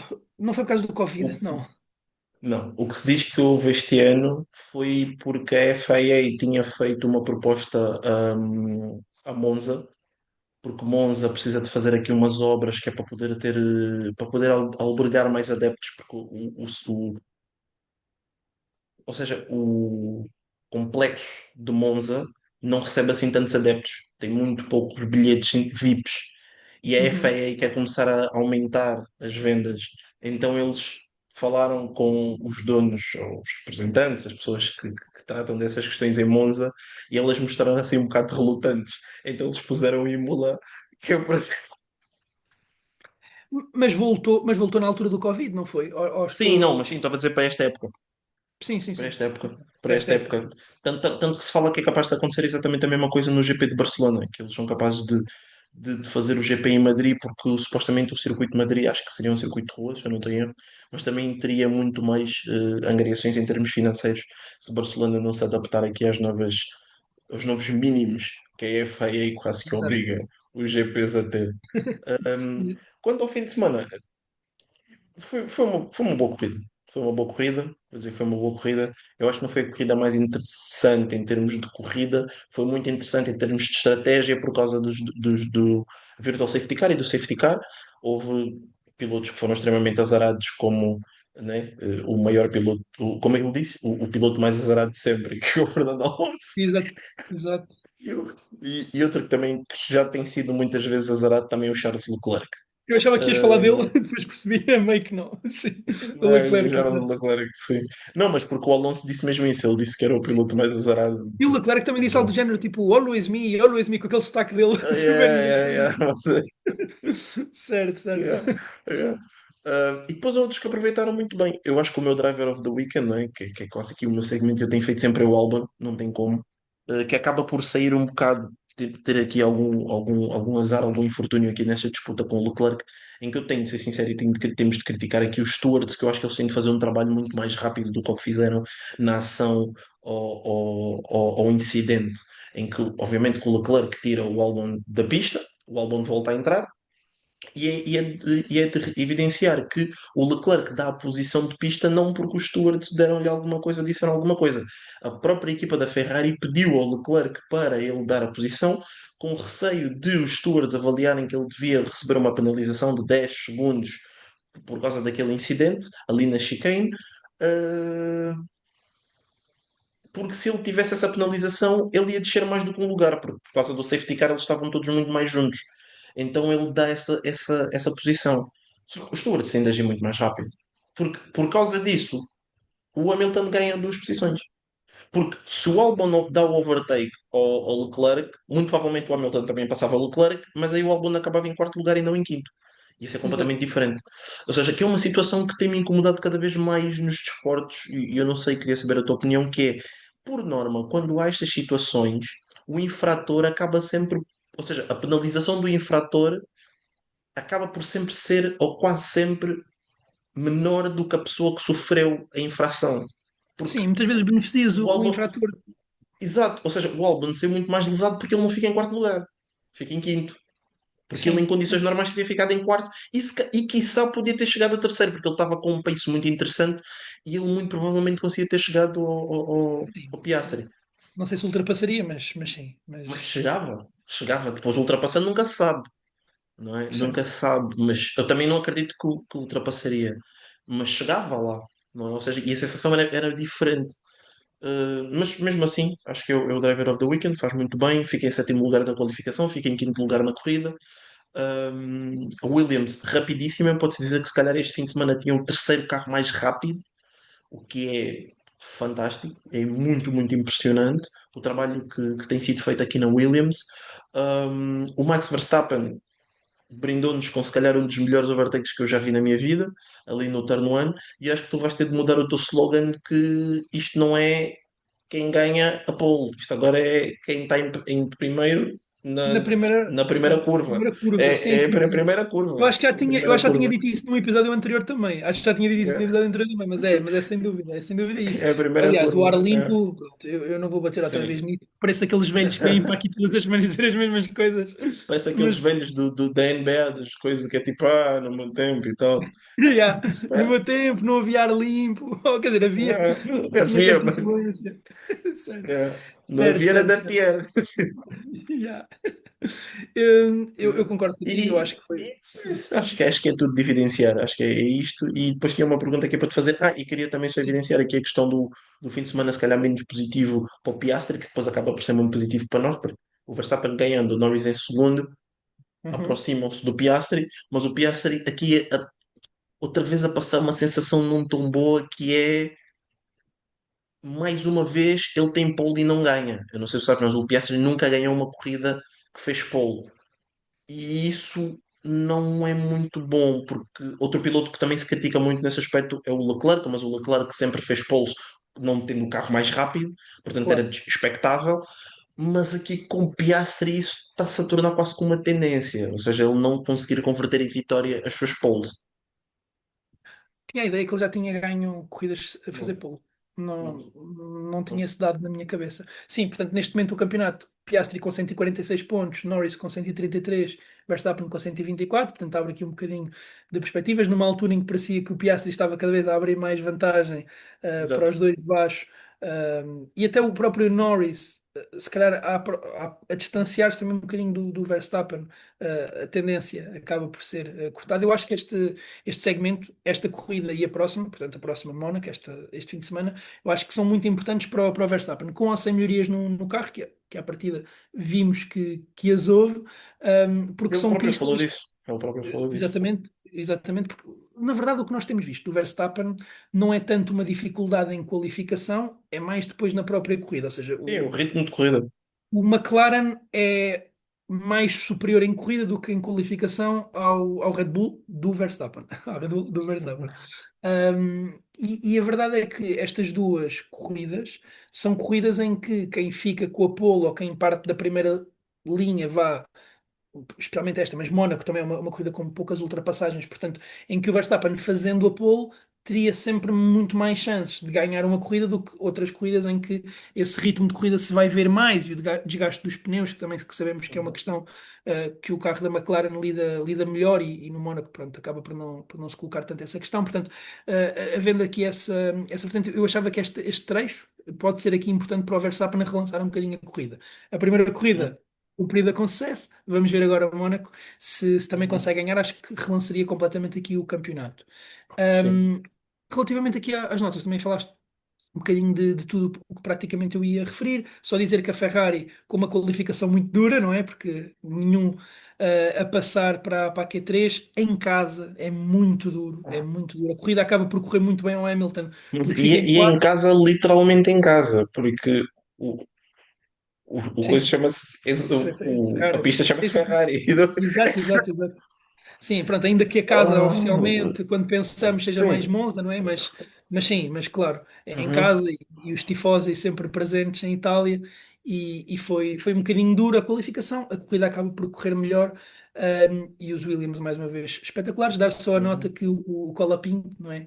Aqui nesta primeira segunda vida, não é? Nesta primeira corrida, na segunda Uhum. vida dele, aqui pela Alpine a qualificação acaba por não lhe correr tão bem. Ele até não estava Verdade. muito, mas bate com o carro e impede aqui um bocadinho Uhum. de eventualmente até mais à frente. Depois a corrida também não lhe corre assim tanto de feição, fica em 16º, portanto, era dar aqui só estas notas. A AS continua a ter assim um bocadinho Uhum. fins de semana muito bons, fins de semana não tão bons. É o normal, Uhum. este segundo pelotão, em que obviamente parece que, tirando as equipas que já sabemos, a Williams é claramente aqui o melhor carro. E dar só uma nota, que parece-me, a mim, que o Aston Martin tem vindo aqui a melhorar um bocadinho. Sim, Não eles sei. melhoraram. Sim, ou seja, eles trouxeram upgrades aqui Para para este este, GP. para esta corrida, para este GP e o carro melhorou significativamente. Sim, e Melhorou é importante. significativamente. Uhum. Vamos. Tanto que ele faz uma qualificação muito forte, mas depois ambos os pilotos a terem muito azar aqui na questão da estratégia. Eles tinham Exato, uma estratégia de duas paragens e depois acabam por classificar sem pneus aqui depois na questão do safety car.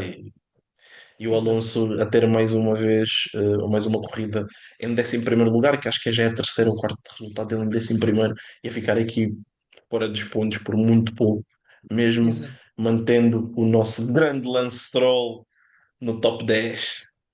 Tu todas as semanas trazes isso. Sim. Fantástico, mantém-se no top 10 e vai-se manter ainda mais, porque se o carro deles estiver Mas o melhorado, Alonso vai pontuar em Mónaco. Estou confiante. Estou também confiante. acho que sim, eu espero bem que sim. Confiante. Esperemos que Espero sim. bem que sim. Eu também Esperemos que espero bem sim. que sim. E só deixar mais uma nota, ou mais duas notas muito rápidas, que o Russell teve a primeira corrida fora do top 5, não é? Ou seja, Uhum. ele acaba em sétimo lugar, que era aqui o senhor consistência Exato. do resto, né? Fora o Verstappen e os McLaren, obviamente. Um fim de semana muito mau para a Mercedes, o Antonelli retira e o Russell está aqui fora do top 5 muito poucos pontos. E o Adjar, né? Mais uma grande corrida do Adjar. E eu queria fazer daqui uma pergunta que eu não sei, eu tenho estado a debruçar-me sobre isto já há duas corridas, que é, eu não sei se o Adjar não é o melhor rookie este ano. Ah, Eu não será, sei. obviamente, entre ele e o Kimi, não é? Portanto, são as duas únicas Uhum. opções válidas. Uhum. Sim, percebo. É assim, eu, Eu eu, não eu não sei sei se são se as é o duas únicas melhor. opções válidas. Eu não sei se são as duas, porque o que o Berman já fez com este Haas, Estás a contar o Berman como rookie, né? Pois, sim. sim, o Certo, Berman é certo. rookie. O Sim, Berman sim, é rookie. sim. Estava-me a lembrar que ele já tinha corrido, mas pronto, mas Não, claro. mas o Berman é rookie. O Berman é rookie. Sim, sim, eu também gosto muito do que o Berman está a fazer, Pois. mas acho que se calhar é um patamar E inferior tem ao dos dois. Não, mas eu não estou a falar em o patamar. Obviamente ele vai ter sempre coisa, porque ele tem um pior carro. Não, não, não estou a falar Obviamente. disso, mesmo contando com o carro, acho que é um patamar, colocaria a um patamar se calhar Não inferior. Eu sei. tenho, eu tenho gostado muito do ritmo do Kimi, apesar de tudo. Sim. Um, Mas para o carro que ele Curto tem, ele golo, está a fazer o que é normal. não sei, pá, não sei. Ele tem andado Eu acho que ele está perto, a fazer o que é normal. As pessoas estão ele a tem dizer isso. Ele, andado mais ele não perto tem do andado George assim Russell do que tão o perto. esperado. ele não tem andado assim tão perto do George Russell, acho eu, para ser Tirando as sincero. primeiras corridas andou e fez qualificações Sim, espetaculares, ou seja, não, não, sim, tirando a qualificação que ele faz na sprint de Miami, em que ele tem a pole, né? Ele tem a mas pole, sim, exatamente.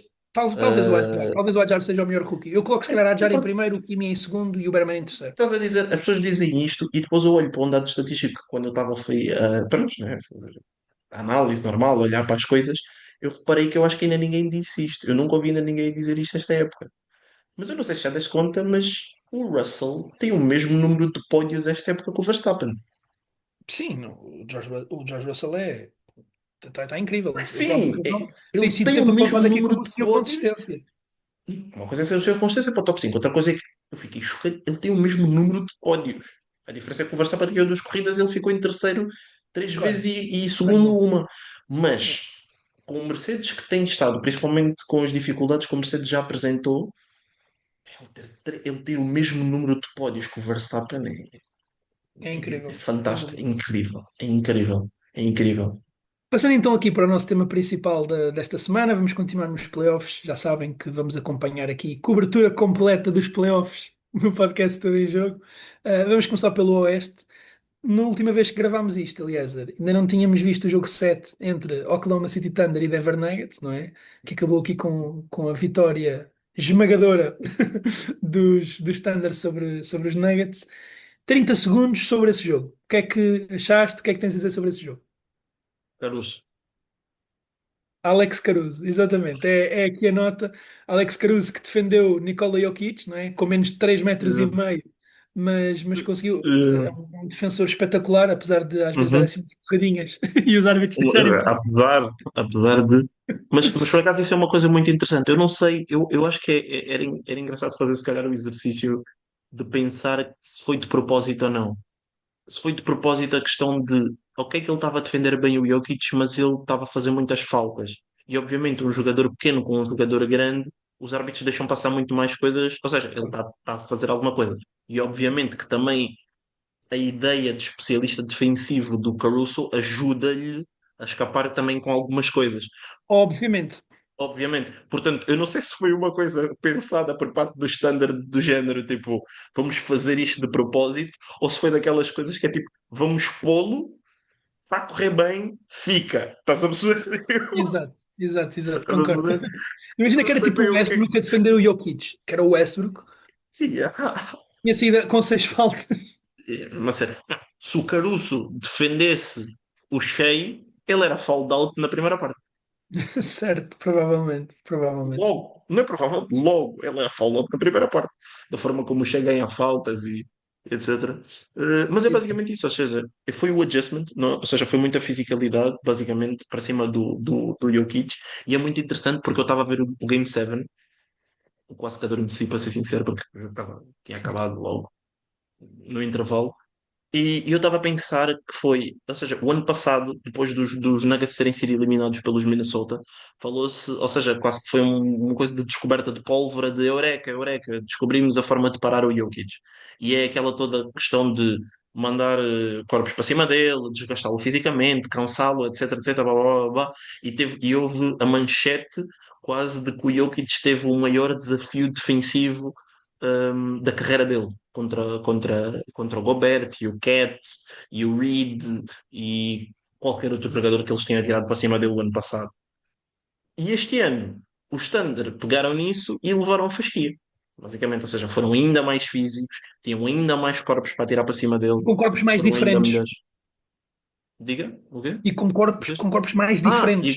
e sim, com corpos mais diferentes, exatamente. Ou seja, foi basicamente isso. Foi desgastá-lo ao máximo, fazê-lo pensar ao máximo, que eu acho que é assim o highlight que eu faço para esta defesa do Standard, que eu acho que é muito boa, que é uma defesa que não joga, muitas das vezes não se preocupa, ou seja, o seu foco não é anular o adversário a 100%, mas fazê-lo pensar. E a partir do momento que tu fazes um jogador pensar, ele hesita, e hesitando, as coisas mastigam-se de maneira muito menos fluida.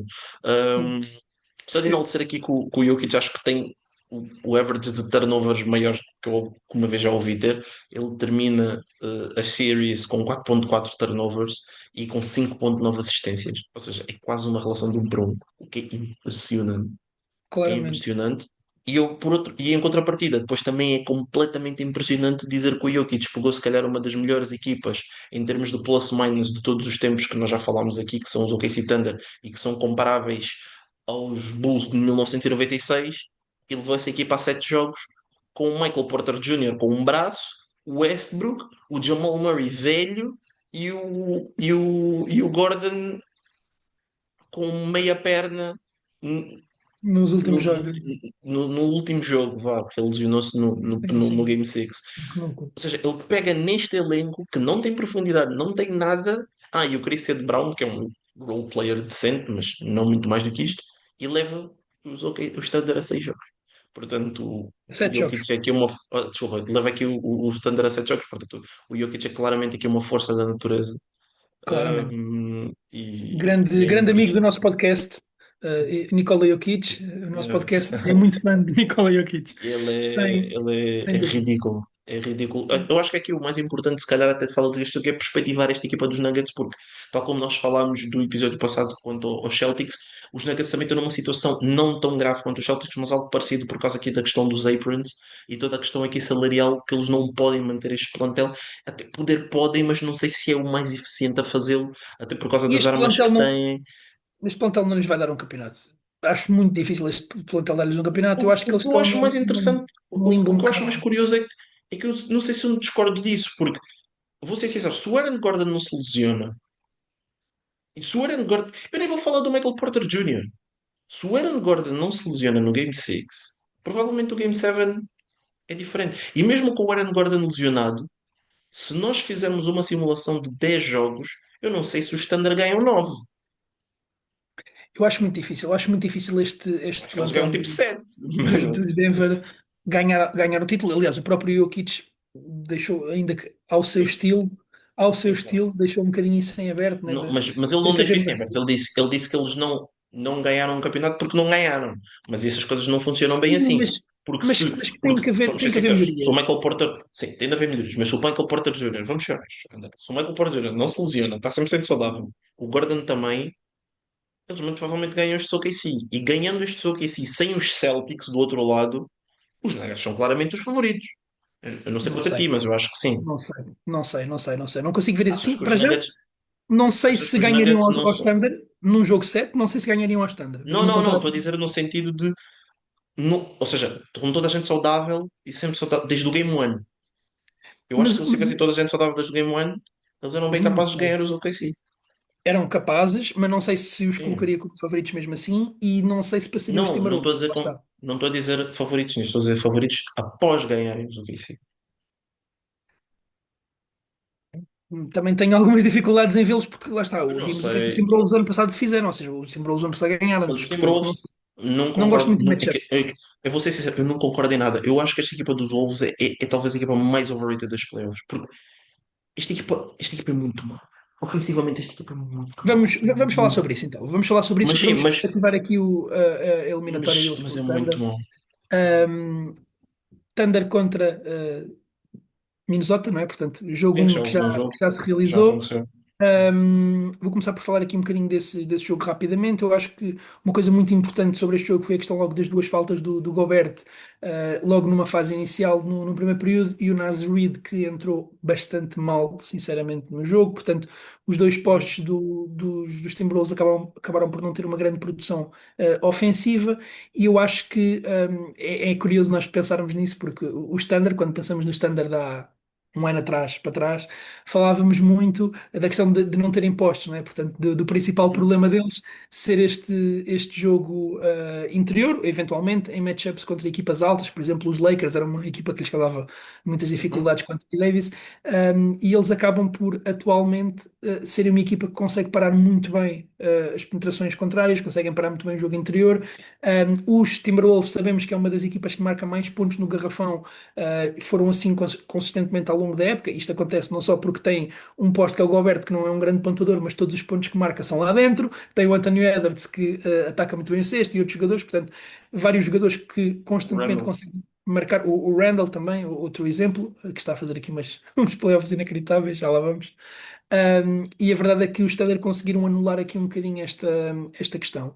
Falando da defesa do Thunder. não só do que tu falaste há pouco nesta série contra os Nuggets, mas perspectivando agora para a série que vão ter contra os Timberwolves. Eu tive um treinador, e lembro-me também de ouvir muitas vezes quando era miúdo este chavão, que diz que uma boa defesa é aquela que consegue reagir ao que o ataque está a fazer. E uma grande defesa é aquela que se consegue impor ao ataque, ou seja, que consegue levar o ataque a fazer o que a defesa quer que faça, digamos assim. E estes standard para mim são a definição disso. Estes standard são claramente uma das melhores defesas da história da NBA. Isto é Facilmente. indiscutível. Isto é indiscutível. Ah, Facilmente. praticamente de 1 ao 5 corpos que conseguem defender múltiplas posições, conseguem Do, trocar, têm opções, tem o Caruso que aparece e defende toda a gente. Portanto, é uma defesa espetacular. eles têm, Ah, eles têm para aí 7 ou 8 jogadores na rotação. Eles já terem uma rotação de 7 ou 8 jogadores já é fantástico. uhum. E esses 7 ou 8 jogadores, todos eles defendem bem. Sim, sim, é uma coisa incrível, é uma coisa incrível. E tem É muita ridículo. versatilidade defensiva. É, Sim, eles não têm nenhum jogador que defenda bom. Eles não têm nenhum já não sei, jogador de rotação deles Eu já defendem não bem. sei se foi neste episódio passado ou se foi há 2 episódios que eu referi que confiava muito nesta defesa do Standard, ou seja, não confiava tanto no ataque, pelo que tinha visto da série, foi no Uhum. último episódio, na série contra os Nuggets, mas confiava muito nesta defesa. Eu acho que os Standard podem muito bem ser campeões, mesmo que o ataque não flua, ou que em alguns Ah, momentos sim. não flua, Sim, claro. Claro, justamente claro, claro. pela defesa. E temos visto isso, ou seja, temos visto que o Shea com melhores ou piores percentagens, acaba por conseguir meter assim os seus números, não é? É, Poderá sim, ser forçado a ter piores percentagens e vimos isso em vários jogos destes playoffs, mas acaba por ser. sim. A segunda figura do Standard tem sido sempre tema e vai continuar a ser tema, a menos que alguém se consiga afirmar. É o Jalen Williams. A segunda É figura o é Jalen claramente o Williams, Jalen Williams. mas não é em todos os Claramente o momentos, Jalen não Williams. é em todos os jogos e não consegue ser Não, em todos os eu momentos. vou ser sincero, eu acho que é em todos os jogos. Agora, ele é que joga mal de vez em quando, mas a segunda figura é sempre ele. Sim, não, ok. Ele é Imagina, que pode jogar mal, na mas a segunda figura é hierarquia, sempre ele. não, na Sempre ele. hierarquia é o Jalen Em Williams, termos concordo com de, isso. em termos de procura ofensiva, em termos de Sim, número de sim, sim. lançamentos, é sempre ele. A Eu segunda, estou a falar em eu acho termos de que ficou produção, claro, mas eu acho que não há ninguém que produza sequer melhor do que ele. Quando ele produz mal, mas é isso que eu ninguém estou, produz para, é isso que para ser a eu, segunda, percebes? Ou seja, produzem abaixo dele. mas é exatamente isso É que eu isso. quero dizer, ou seja, não há uma segunda opção neste momento capaz de dar garantias que vais ganhar uma série de playoffs. Ou seja, Ah, tens equipas historicamente e tens equipas na liga em que consegues confiar numa segunda opção. é isso. O Standard neste momento não tem, e é isso que Mas eu, acho que eu que tu quero podes dizer. dizer isso das 4 equipas que estão agora nos playoffs. Nenhuma delas tem uma segunda opção que garanta nenhuma. Siakam talvez seja a mais segura para mim, mas sim. E não sei se eu não sei se é de Cat, mas Mas para mim, ambos mais do que o Jalen nesta fase, percebes? Nesta fase da carreira. Não sei como é que ele vai ter. e mesmo esses Mas, dois, sim, e também não são, atenção, e também não são os jogadores yeah. mais fiáveis de sempre. Yeah. Mas Yeah. pronto, mas claro. Hum, acho que as chaves do jogo 1 são muito estas, ou seja, a facilidade com que os Thunder conseguiram impedir os Timberwolves de pontuar no pintado. Mais uma vez, os Thunder conseguem gerar sempre pontos de contra-ataque, acabaram por não ter uma grande vantagem de pontos nesse sentido, mas ainda assim vão sempre surgir pontos de contra-ataque, mesmo quando o ataque 5 para 5 a meio campo não consegue impor-se. Perspectivas para esta série. Eu acho que o Anthony Edwards vai ter que ser o melhor jogador destes Timberwolves, portanto, é uma má notícia para os Timberwolves o melhor jogador da série do lado dos Timberwolves ofensivamente ser o Julius Randle. Isso não pode acontecer. O Julius Randle foi o melhor jogador neste jogo 1 e tem sido um jogador muito bom nestes playoffs, que é algo que eu, mais uma vez, repito, porque quero sempre frisar, nunca pensei dizer, mas acho que seria uma péssima notícia para os Timberwolves se o Anthony Edwards Uhum. não fosse claramente o melhor jogador, e estou muito curioso para perceber como é que ele vai conseguir adaptar-se. Portanto, vai. Os Thunder vão colocar-lhe um desafio. Eu estava a pensar sobre isso, que eu não sei se ele não adora, que é físico, muita gente para cima dele, alguns momentos ali de tensão quentinhos, e eu acho que o Anthony Edwards pode interessar-se por isso, até pela personalidade dele, não é? Sim, mas eu não acho que seja só isso. Eu acho que há Mas não mais. sei se ele vai conseguir responder às dificuldades, ou seja, taticamente, ou seja, do ponto de É isso, vista eu acho que é mais isso. emocional. Do ponto de vista emocional, eu acho que o desafio pode agradar ao Anthony Edwards. Acho que o Anthony Não, acho que Edwards o desafio agrada-o sempre. Ele gosta vai disso. adorar. Sim, Ele vai mas adorar isso. este em concreto, percebes? Este em concreto, eu olhando para a Sim, personalidade dele, acho que ele vai sim, adorar ter o que sim. vai encontrar. Agora, do ponto de vista tático, não sei se ele vai conseguir encontrar estas soluções, para os problemas que o Standard lhe vão causar. Como é que tu vês esta série? O que é que tu achas que são aqui os pontos principais para analisar e para perspectivar nesta série? Hum, eu acho que aqui o ponto principal vai ser. Eu acho que o key player aqui é o Gobert. Eu acho que é difícil fugir a isso. O key player aqui é o Gobert, não só porque o Shea é dos jogadores mais eficientes a cortar para o cesto, e ele tem de impedir, ele é o principal Claramente. protetor do cesto. O Jalen Williams também é um jogador muito dominante nessa questão de cortar para o cesto. Ou seja, o quão mais tu tiveres, ou seja, o quão mais pull-up shots de mid-range eles dois lançarem, melhor, porque o Gobert está lá dentro. E os minutos do Só que Gobert em campo, desculpa, os minutos do Gobert em campo foram positivos nesse sentido. Claramente, sem o Gobert, a equipa foi pior do que com o Gobert. sim, mas eu acho que este jogo não podem ser melhores, porque eu vou ser sincero que o Gobert este jogo mesmo Claramente. defensivamente não foi muito dominante. Certo, concordo. Ele Mas ainda os consegue minutos, ser se tu muito mais analisares, dominante. Só que qual é que é o problema? Eu acho que o Gobert aqui é o playmaker, é o key player exatamente por causa disso, porque ele vai ter de se conseguir manter em campo. E ele, para se conseguir manter em campo, ele não pode ser nulo ofensivamente. concordo plenamente contigo. Que é aí que o Standard acho que vão-lhes pegar. E por isso é que eu, se fosse a perspectivar, eu acho que os OKC Leões têm 5 em 6. Ok. Porque eles muito facilmente têm demasiados jogadores wings que são grandes e conseguem. Também o Gobert não é super vistoso ofensivamente, portanto não precisa de um super especialista defensivo em cima dele. Portanto, eles estão muito ok. Ou seja, se o Gobert marcar 20 pontos todos da alley-oop, eu acho que eles estão ok com isso. Eu acho que os Thunder estão ok com isso. Vou ser sincero. Portanto, é a situação de nós vamos pôr uma equipa mais baixa, fazer um small ball e forçar os Wolves a tirar o Gobert de campo. E se eles não tirarem o Gobert de campo? É falta para cima deles e shooting. E corrida, não é? Os minutos com o Hum, Gobert, só uma nota, o Gobert jogou 21 minutos, e teve 2 pontos, 3 ressaltos e uma assistência. Portanto, do ponto de vista ofensivo, foi lastimável. não, é só mesmo. E deu os próprios ressaltos, né? A questão Mas ofensiva. Os ressaltos. apesar disso, o período em que ele teve em campo, o plus-minus dele foi 2 pontos. Ou seja, isto significa que no período em que ele esteve em campo, apesar do contributo dele ofensivamente ter sido nulo, Sim.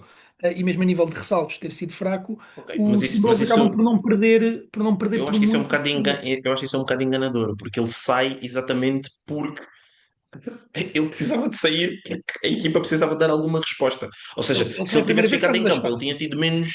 Se ele tivesse ficado em campo, aquilo tinha menos qualquer coisa. A cena é que ele sai A primeira vez e que ele sai depois é a por causa equipa. das 2 faltas, porque ele faz 2 faltas logo no Sim, início. Sim. exatamente, exatamente. E depois ele volta a entrar e depois eles começam a perder ímpeto e o treinador dos Wolves acaba por tentar dar uma resposta, metendo, obviamente, o Reed de forma a poder corresponder aqui com a questão de transição ofensiva-defensiva muito melhor. Porque o Gobert não estava a conseguir assumir-se nesse aspecto. E depois ofensivamente é menos um. Eu acho que a questão é essa. Ele é tão menos um ofensivamente que isso acaba por prejudicá-lo, porque O problema é que o Nas Reed também foi. O facilita Nas Reed muito. também foi menos um Exato, só ofensivamente que neste depois jogo. também foi, ou seja, o Naz Reid, e depois também há aqui outra questão que eu queria evidenciar, que é o Naz Reid e o Di Vincenzo entraram muito mal, muito mal. O Di Vincenzo acho que houve uma altura que estava 0 em 11 de triplos, ou 0 em 10 ou uma coisa assim, à Acabou com vontade, e 3 em depois 12. Acabou com 3 em 12. 3 em 12 e isso estava com 0 em 9 uma coisa assim, depois acaba por fazer, fica 1 em 10 ou uma coisa disso. O Naz Reid acho que marca os seus primeiros pontos só já no último período. Depois também é uma coisa, Ambos eu com acho que o banco. plus-minus negativo de 20 pontos. Exato. Ou seja, o banco dos Wolves, horrível, horrível. Acho que marca 20 pontos ou 20 e qualquer. Marca menos de 30 pontos, de certeza. Eu lembro-me de ter feito essas contas. Eles marcam menos de 30 pontos. Hum, E eu acho que isto é um matchup perfeito para o Standard. O Standard tem demasiadas armas e eu acho que os Wolves não têm nenhum jogador ao nível do Jokic que seja completamente esdrúxulo, capaz de dominar um jogo para poder levar isto a tantos jogos. Porque a Concordo. defesa deles é aquilo que tu disseste, a defesa deles é muito boa. E a partir do momento que o teu melhor jogador ofensivo é o Ant ou o Randall, não é? Que à partida irão jogar de frente para a defesa, que é exatamente a pior forma que tu podes jogar contra a Standard, que é jogar de frente para eles. Porque em termos de ajudas e de compensações, eles são talvez a melhor equipa que eu já vi nesse aspecto. Sim, Portanto, sim, sim. eu acho que vai ser muito difícil atacar e tentar prejudicá-los por aí. Claro que depois também vão haver adjustments. Eu acho que o Ant, e nós tivemos essa conversa sobre a questão dele ser um superstar ou não, ele vai ter um jogo desse calibre e, obviamente, ele vai conseguir dar uma, se calhar, quiçá, até duas vitórias aos Wolves. E acredito que também que os próprios Standard vão acabar por se prejudicar pelo menos em um ou dois jogos, não é? Porque, como tu disseste bem, o ataque às vezes não flui e isso acaba por beneficiar o adversário, mas acho que é muito difícil os Wolves passarem. Eu acho que é muito difícil. Eu vou ser sincero, por isso é que eu estava a dizer que eu tenho muitas dificuldades com esta equipa dos Wolves, porque os Wolves jogaram na série passada contra uns Warriors sem o Curry e eles não se impuseram. Eles não se conseguiram impor. Eles não se conseguiram impor aos Warriors sem o Curry, com uma equipa que estava completamente estagnada ofensivamente e que estava completamente a soluçar. E mesmo assim eles não conseguiram impor no jogo. Então, não me passa muitas boas sensações ou grande confiança sobre como é que eles vão se conseguir impor contra, se calhar, uma das melhores defesas de sempre. Percebes o que eu quero dizer? Eu acho que é Percebo. muito por aí que eu pego. É muito por aí que eu Sim. pego. Eu estou E muito curioso depois, para ver obviamente, o o Shea vai Anthony sempre ser o Edwards. Shea. E se o Jalen Williams for relativamente ele for regular, nem precisa de ser fantástico, ou seja, ele não precisa de fazer um jogo como fez no Game 7, que foi fantástico. E se o Chat também for o que costuma ser, e depois o Caruso, o Dort, e etc., e o outro Jalen Williams, né, o poste deles, começarem também a pôr triplos, esquece. Sim, eu estou muito curioso para ver como é que o Anthony Edwards vai render nestas séries. Mesmo muito, muito curioso. Percebo a Não questão tenho que tu dúvidas. disseste do jogador one to watch, né, ser aqui o Gobert, e concordo plenamente contigo, porque acho que o Gobert, o que ele consegue dar defensivamente à equipa, pode ajudar a travar o que os Thunder fazem muito bem também no ataque, que é a questão Uhum. das infiltrações.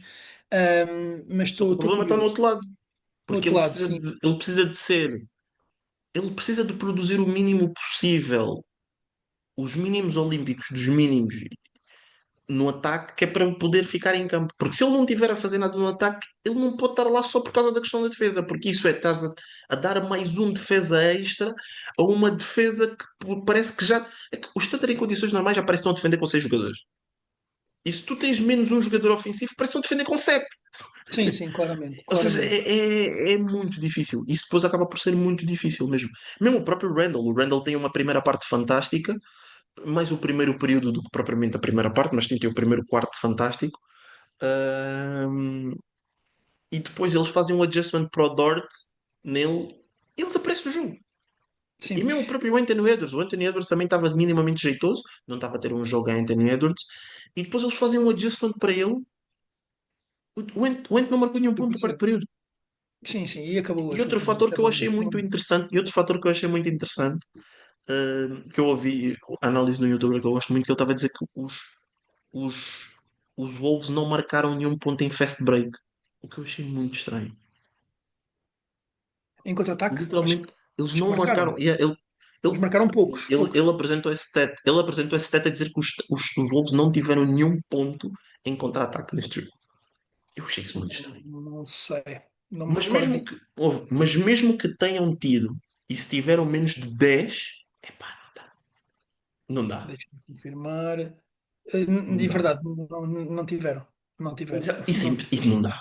Yeah, não dá. Eu logo vi. Eu acho que eu duvido muito que ele haveria dizer isso e não ser um stat verídico. Sim, sim, Mas, sim. mas isso é gritante. Isso é Sem dúvida. gritante não teres nenhum ponto em contra-ataque. Isto depois Sem também só dúvida. mostra o quão dominante os Thunder são. Claro, claro. Mas se calhar Ahm, agora passamos aqui se calhar para o East já. sim, eu só dizer, Ou queres dizer tu mais alguma acabaste. coisa? Sim, não, tu disseste que previas 5 ou 6 jogos, não é? Portanto, Uhum. o Standard a ganhar em 5 ou em 6. Eu estou inclinado para os 6 também, do Standard. E estou à espera dos ajustes. Eu quero muito ver o jogo 2. O jogo 2 vai-me ajudar a guiar Sim, um bocadinho aquilo que eu vou a mim tirar para as também. próximas séries. Portanto, Sim, a mim também. Por isso é que eu estou digo curioso 5 ou para o jogo 6 2. porque eu acho que se fica 2-0 com um jogo parecido com este, eu vou mais para os 5.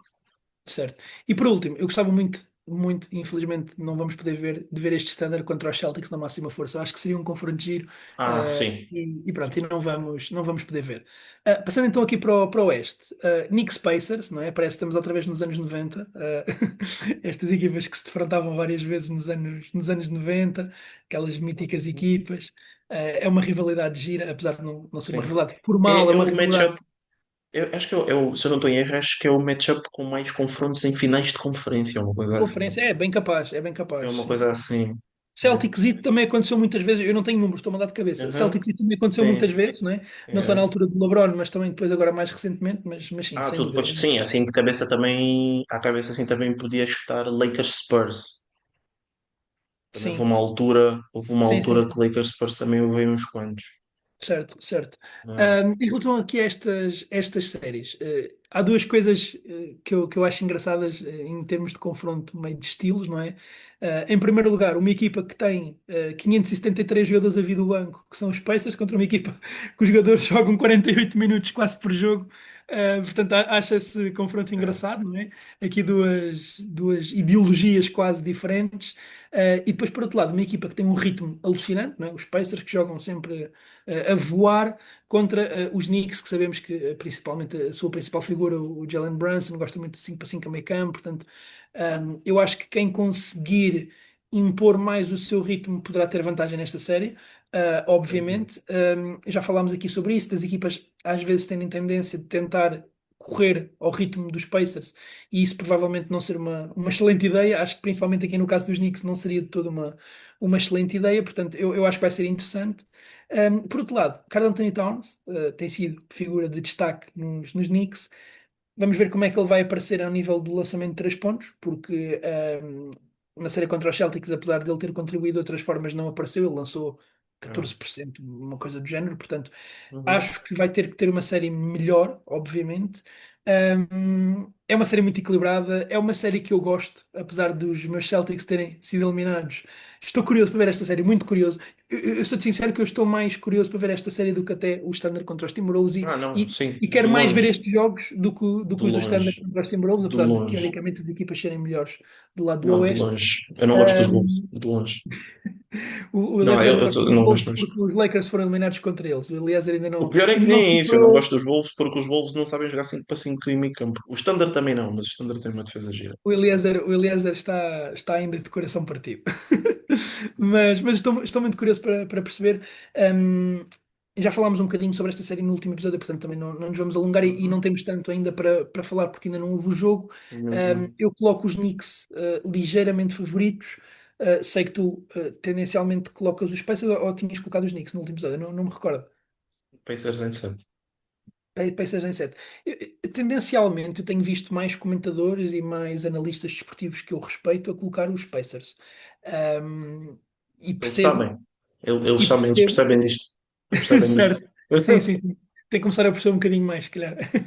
Não, eu percebo perfeitamente, mas Uhum. eu acho que os Knicks vão ganhar. Eu tenho esse feeling, acho que os Knicks. Outra coisa também interessante é os quartos períodos, não é? Porque eu prevejo jogos equilibrados e temos dois dos jogadores que têm tido melhor prestação em quarto períodos. De um lado, o Jalen Brunson, que é Clutch Player of the Year, e sabemos que é um jogador que gera vitórias per si, não é? Portanto, por Uhum. estar no último período. E por outro lado, o Haliburton, que é um jogador que se calhar muita gente nem lhe dá esse devido valor, mas é um dos jogadores da liga com mais lançamentos em último minuto. Eu vi uma estatística absurda, eu não sei se tens essa estatística ou se também a viste, que é lançamentos do Haliburton no último minuto, e é uma coisa tipo, ele está tipo 10 em 11, uma coisa assim, Não, eu só tipo, disse isso, eu disse isso último. Disse. foste tu que disseste isso? É. Ok, Pedro, eu tinha ouvido isso, não me lembrava quem é que tinha dito. Pá, Uhum. é absurdo, portanto vai ser interessante, mas eu prevejo os Knicks a ganharem, acho que os jogos vão ser equilibrados, e acho que o Jalen Brunson vai conseguir em último período ser mais decisivo do que o Haliburton prevejo, mas estou Uhum. muito curioso, e vai ser incrível. O que é que tens aqui a dizer sobre esta série? Eu acho, lá está, aquilo que tu disseste, já falaste um bocado, não há muito mais a acrescentar, ainda não tivemos nenhum jogo. Eu estou muito curioso para saber aqui como é que vai ser a questão dos matchups, principalmente aqui dos Wings.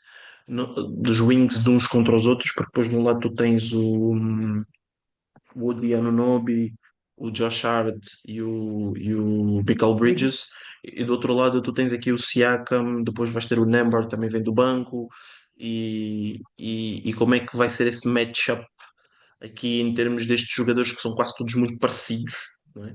Em termos de que são jogadores que lançam bem, mas depois também conseguem criar o seu lançamento, mas também defendem, são grandes, são lengthy, ou seja, Defendem são bem. jogadores, estes cinco jogadores são todos muito parecidos, não é? E eu acho que depois isso é interessante, com dois point guards que não podiam ser mais dispares, um é um pure scorer, o outro é um point guard, um, e eu acredito que vai ser Indiana pelo simples facto de que eu acho que eles estão muito quentes. Eu acho que o Indiana está muito quente. Eu acho que a Indiana está muito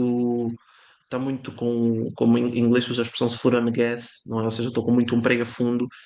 E eu acho que eles vai passar muito exatamente pelo que tu dizeste quanto à questão de ganha a equipa que conseguir impor o seu ritmo ao adversário, e eu consigo ver mais os Pacers a conseguirem impor o seu ritmo, também um bocado exatamente por causa desta questão, que eu acho que foi aqui nas minhas notas que eu meti, que é a questão-chave para esta eliminatória, que é os jogadores dos Knicks jogam muitos minutos. E se os jogadores do Knicks jogam muitos minutos e normalmente o Thibodeau não faz grandes alterações e não um plantel com tanta profundidade assim, teres estes jogadores que jogam muitos minutos a jogarem 4 5 6 7 jogos ao ritmo que os jogadores dos Pacers irão impor ao jogo, eu acho que vai ser duro. Eu acho que vai ser duro. Pode não ser duro, se calhar, nos primeiros 4 5 jogos, mas depois, se esta eliminatória chega a 6 e a 7, poderá haver aqui algum cansaço acumulado, não só por causa disso, mas também porque os Knicks acabam por fazer muitos jogos. Ou seja, fora os Knicks foi a equipa que fez mais jogos, não é? Vai a 6 Uhum. contra os Detroit, e depois também vai a 6 contra, contra contra os Celtics. Portanto, das equipas que ainda estão, sou a equipa que fez mais jogos, e depois isso também é capaz de pesar aqui um bocado. Até porque eu acho que o diferenciador vai ser exatamente isso, porque depois defensivamente ambas as equipas não são destaque nesse aspecto. Acho que vai haver shootouts, e mesmo que os Knicks consigam estabelecer o jogo a um ritmo muito mais de 5 para 5 em meio campo, se o Haliburton tiver em dia sim, e o Nembhard também, ambos conseguem ser point guards que oferecem muito ao jogo nesse aspecto, e têm próprios jogadores e várias armas que também conseguem criar para si mesmos e para os outros, e temos 5 para 5 como o próprio Siakam e o próprio Miles Turner. Também é um poste fortíssimo aqui no pick and pop e no próprio pick and roll aqui para poder lançar de fora. Obviamente depois também tem a vertente do Cat, eu quero muito ver qual é que Cat é que vamos ter. Eu acho que este matchup Turner-Cat vai ser interessante. Um, e, e, e depois também os adjustments, não é? Ou seja, que é depois também a questão que é a última que eu queria enaltecer, que é o Thibodeau, como fizemos referência aqui no episódio passado, ele tem estado a surpreender-nos aos dois em termos de adjustments que nós não sabíamos muito bem se ele iria fazer ou não, porque né, ele é conhecido por ser um treinador que não faz muito isso. Eu quero saber se ele vai fazer algum aqui para esta situação dos Pacers, principalmente se os Pacers estiverem a ser muito impositivos em termos de velocidade de jogo, e ele tiver se calhar de dar mais descanso aos próprios jogadores, ou tiver de fazer se calhar uma rotação com os jogadores que ainda não entraram tanto, só para poder dar aqui algum descanso às suas estrelas, para se calhar darem mais frescas no final de um jogo, para não é, poderem conseguir ainda ter alguns jump shots e poder estimular algum aqui caudal ofensivo no último período, caso seja necessário, não é? Caso o jogo peça. Exato. Eu tenho só duas notas para acabarmos, porque já estamos aqui com pouco, com pouco tempo. Em primeiro lugar, pick and pop. Obrigado por me teres lembrado, porque tinha pensado nisso e esqueci-me de referir. Os Pacers utilizam bastante pick and pop. Os Knicks são a equipa da liga que melhor defende pick and pop, estatisticamente. Portanto, pensando ao longo da temporada e salvo erro nos playoffs também, portanto, poderá ser aqui também uma parte interessante de análise do jogo. E por último, eu tenho aqui uma comparação. Vou já salvas devidas distâncias e proporções antes que me cortem, façam cortes do que eu vou dizer agora e me crucifiquem. Todos nós nos lembramos daquela série do Kawhi Leonard, nas finais, em que ele se apresentou ao mundo, não é? Apresentou-se ao mundo, havia contra o pronto, Miami. qualquer Sim. fã de NBA já o conhecia, mas pronto, mas apresentou-se ao mundo e disse: Eu estou aqui e conseguiu impor-se defensivamente e ofensivamente. Eu acho que os Pacers, para ganharem, mais uma vez, com as devidas proporções, não tem nada a ver em termos de O que é que me jogador, vais mas eu dizer? acho que o Aaron Nesmith tem que ter essas séries. Ele tem que ter as séries em que toda a gente passa a conhecê-lo. Com as devidas proporções, Ah, não tem nada a ver em termos de qualidade, atenção, obviamente. estás a dizer agora ou nas finais? Agora, nestas aqui. Ah, Nas finais, meu Deus do céu, sim, se os Pacers ganhassem as finais, acho que teria que haver uns 3 ou 4 Kawhis Leonards, entre aspas, a aparecer. Não, estou a brincar, mas aqui nestas eu acho que eu não consigo imaginar os Pacers a ganharem aos Knicks sem o Aaron Nesmith ainda dar um meio passinho à frente do que ele tem estado e ele já tem estado muito bem. Portanto, eu uhum, acho que se os Pacers ganharem esta série, toda a gente vai conhecer o nome do Nesmith e para já nem toda a gente o conhece. Portanto, é aqui uhum, uma previsão que eu tenho, uhum. quanto mais aqui em jeito de brincadeira, obviamente, do que mais a sério. Passando então aqui para os fora de jogo, não sei se trouxeste alguma coisa nesta Eu tenho, semana. tenho aqui, tenho aqui. Eu não trouxe nada, mas temos 3 minutinhos, portanto, força. Diz. Preferes futebol ou desporto? Podes começar pelo futebol. Futebol. Fazemos futebol Então, e boxe. exato. Então, a pergunta é, a afirmação neste caso é a seguinte: a Liga Italiana devia, à data e devido aos últimos 3 anos, ser considerada a melhor liga de futebol da Europa. Ui, pois é que melhor é super difícil, não é? Porque é muito vago. É assim, imagina, melhor em termos de ser ah, favorita Visualiza, sim, de assistir. Estou a dizer em para mim termos de de assistir. Pode ser, posso dizer que está em jogo. Agora, obviamente, em termos de nomes, em termos de. Até de dinâmica do próprio jogo, que a Premier League tem sempre aquela mística diferente em jogo, muito, com muito mais ritmo.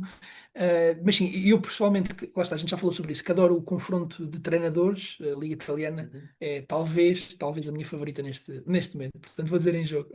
Sim. E nem é só por causa disso, também por causa da imprevisibilidade. Ou seja, se este Claro, ano ganhando o Nápoles é mais um ano com um exato, vencedor diferente e tem tudo a mudar, tem estado tudo a mudar exato.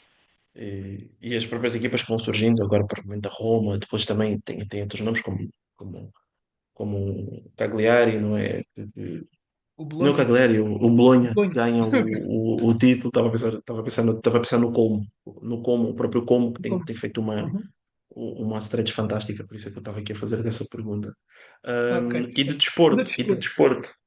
de desporto aqui é para testar aqui o teu knowledge de basquetebol feminino, que é a Caitlin Clark. Eu não sei se tu tens visto as estatísticas dela e os recordes que ela já está a Acompanhei. bater, Não e os estou. recordes que Este ela já ano está a bater. ainda não acompanhei muito. Sim, não Ou acompanhei muito. sim, Mas ok. Só para dizer, por exemplo, um que me veio agora à cabeça, que é a Caitlin Clark já está no top 3 de sempre de triplos duplos da história da WNBA.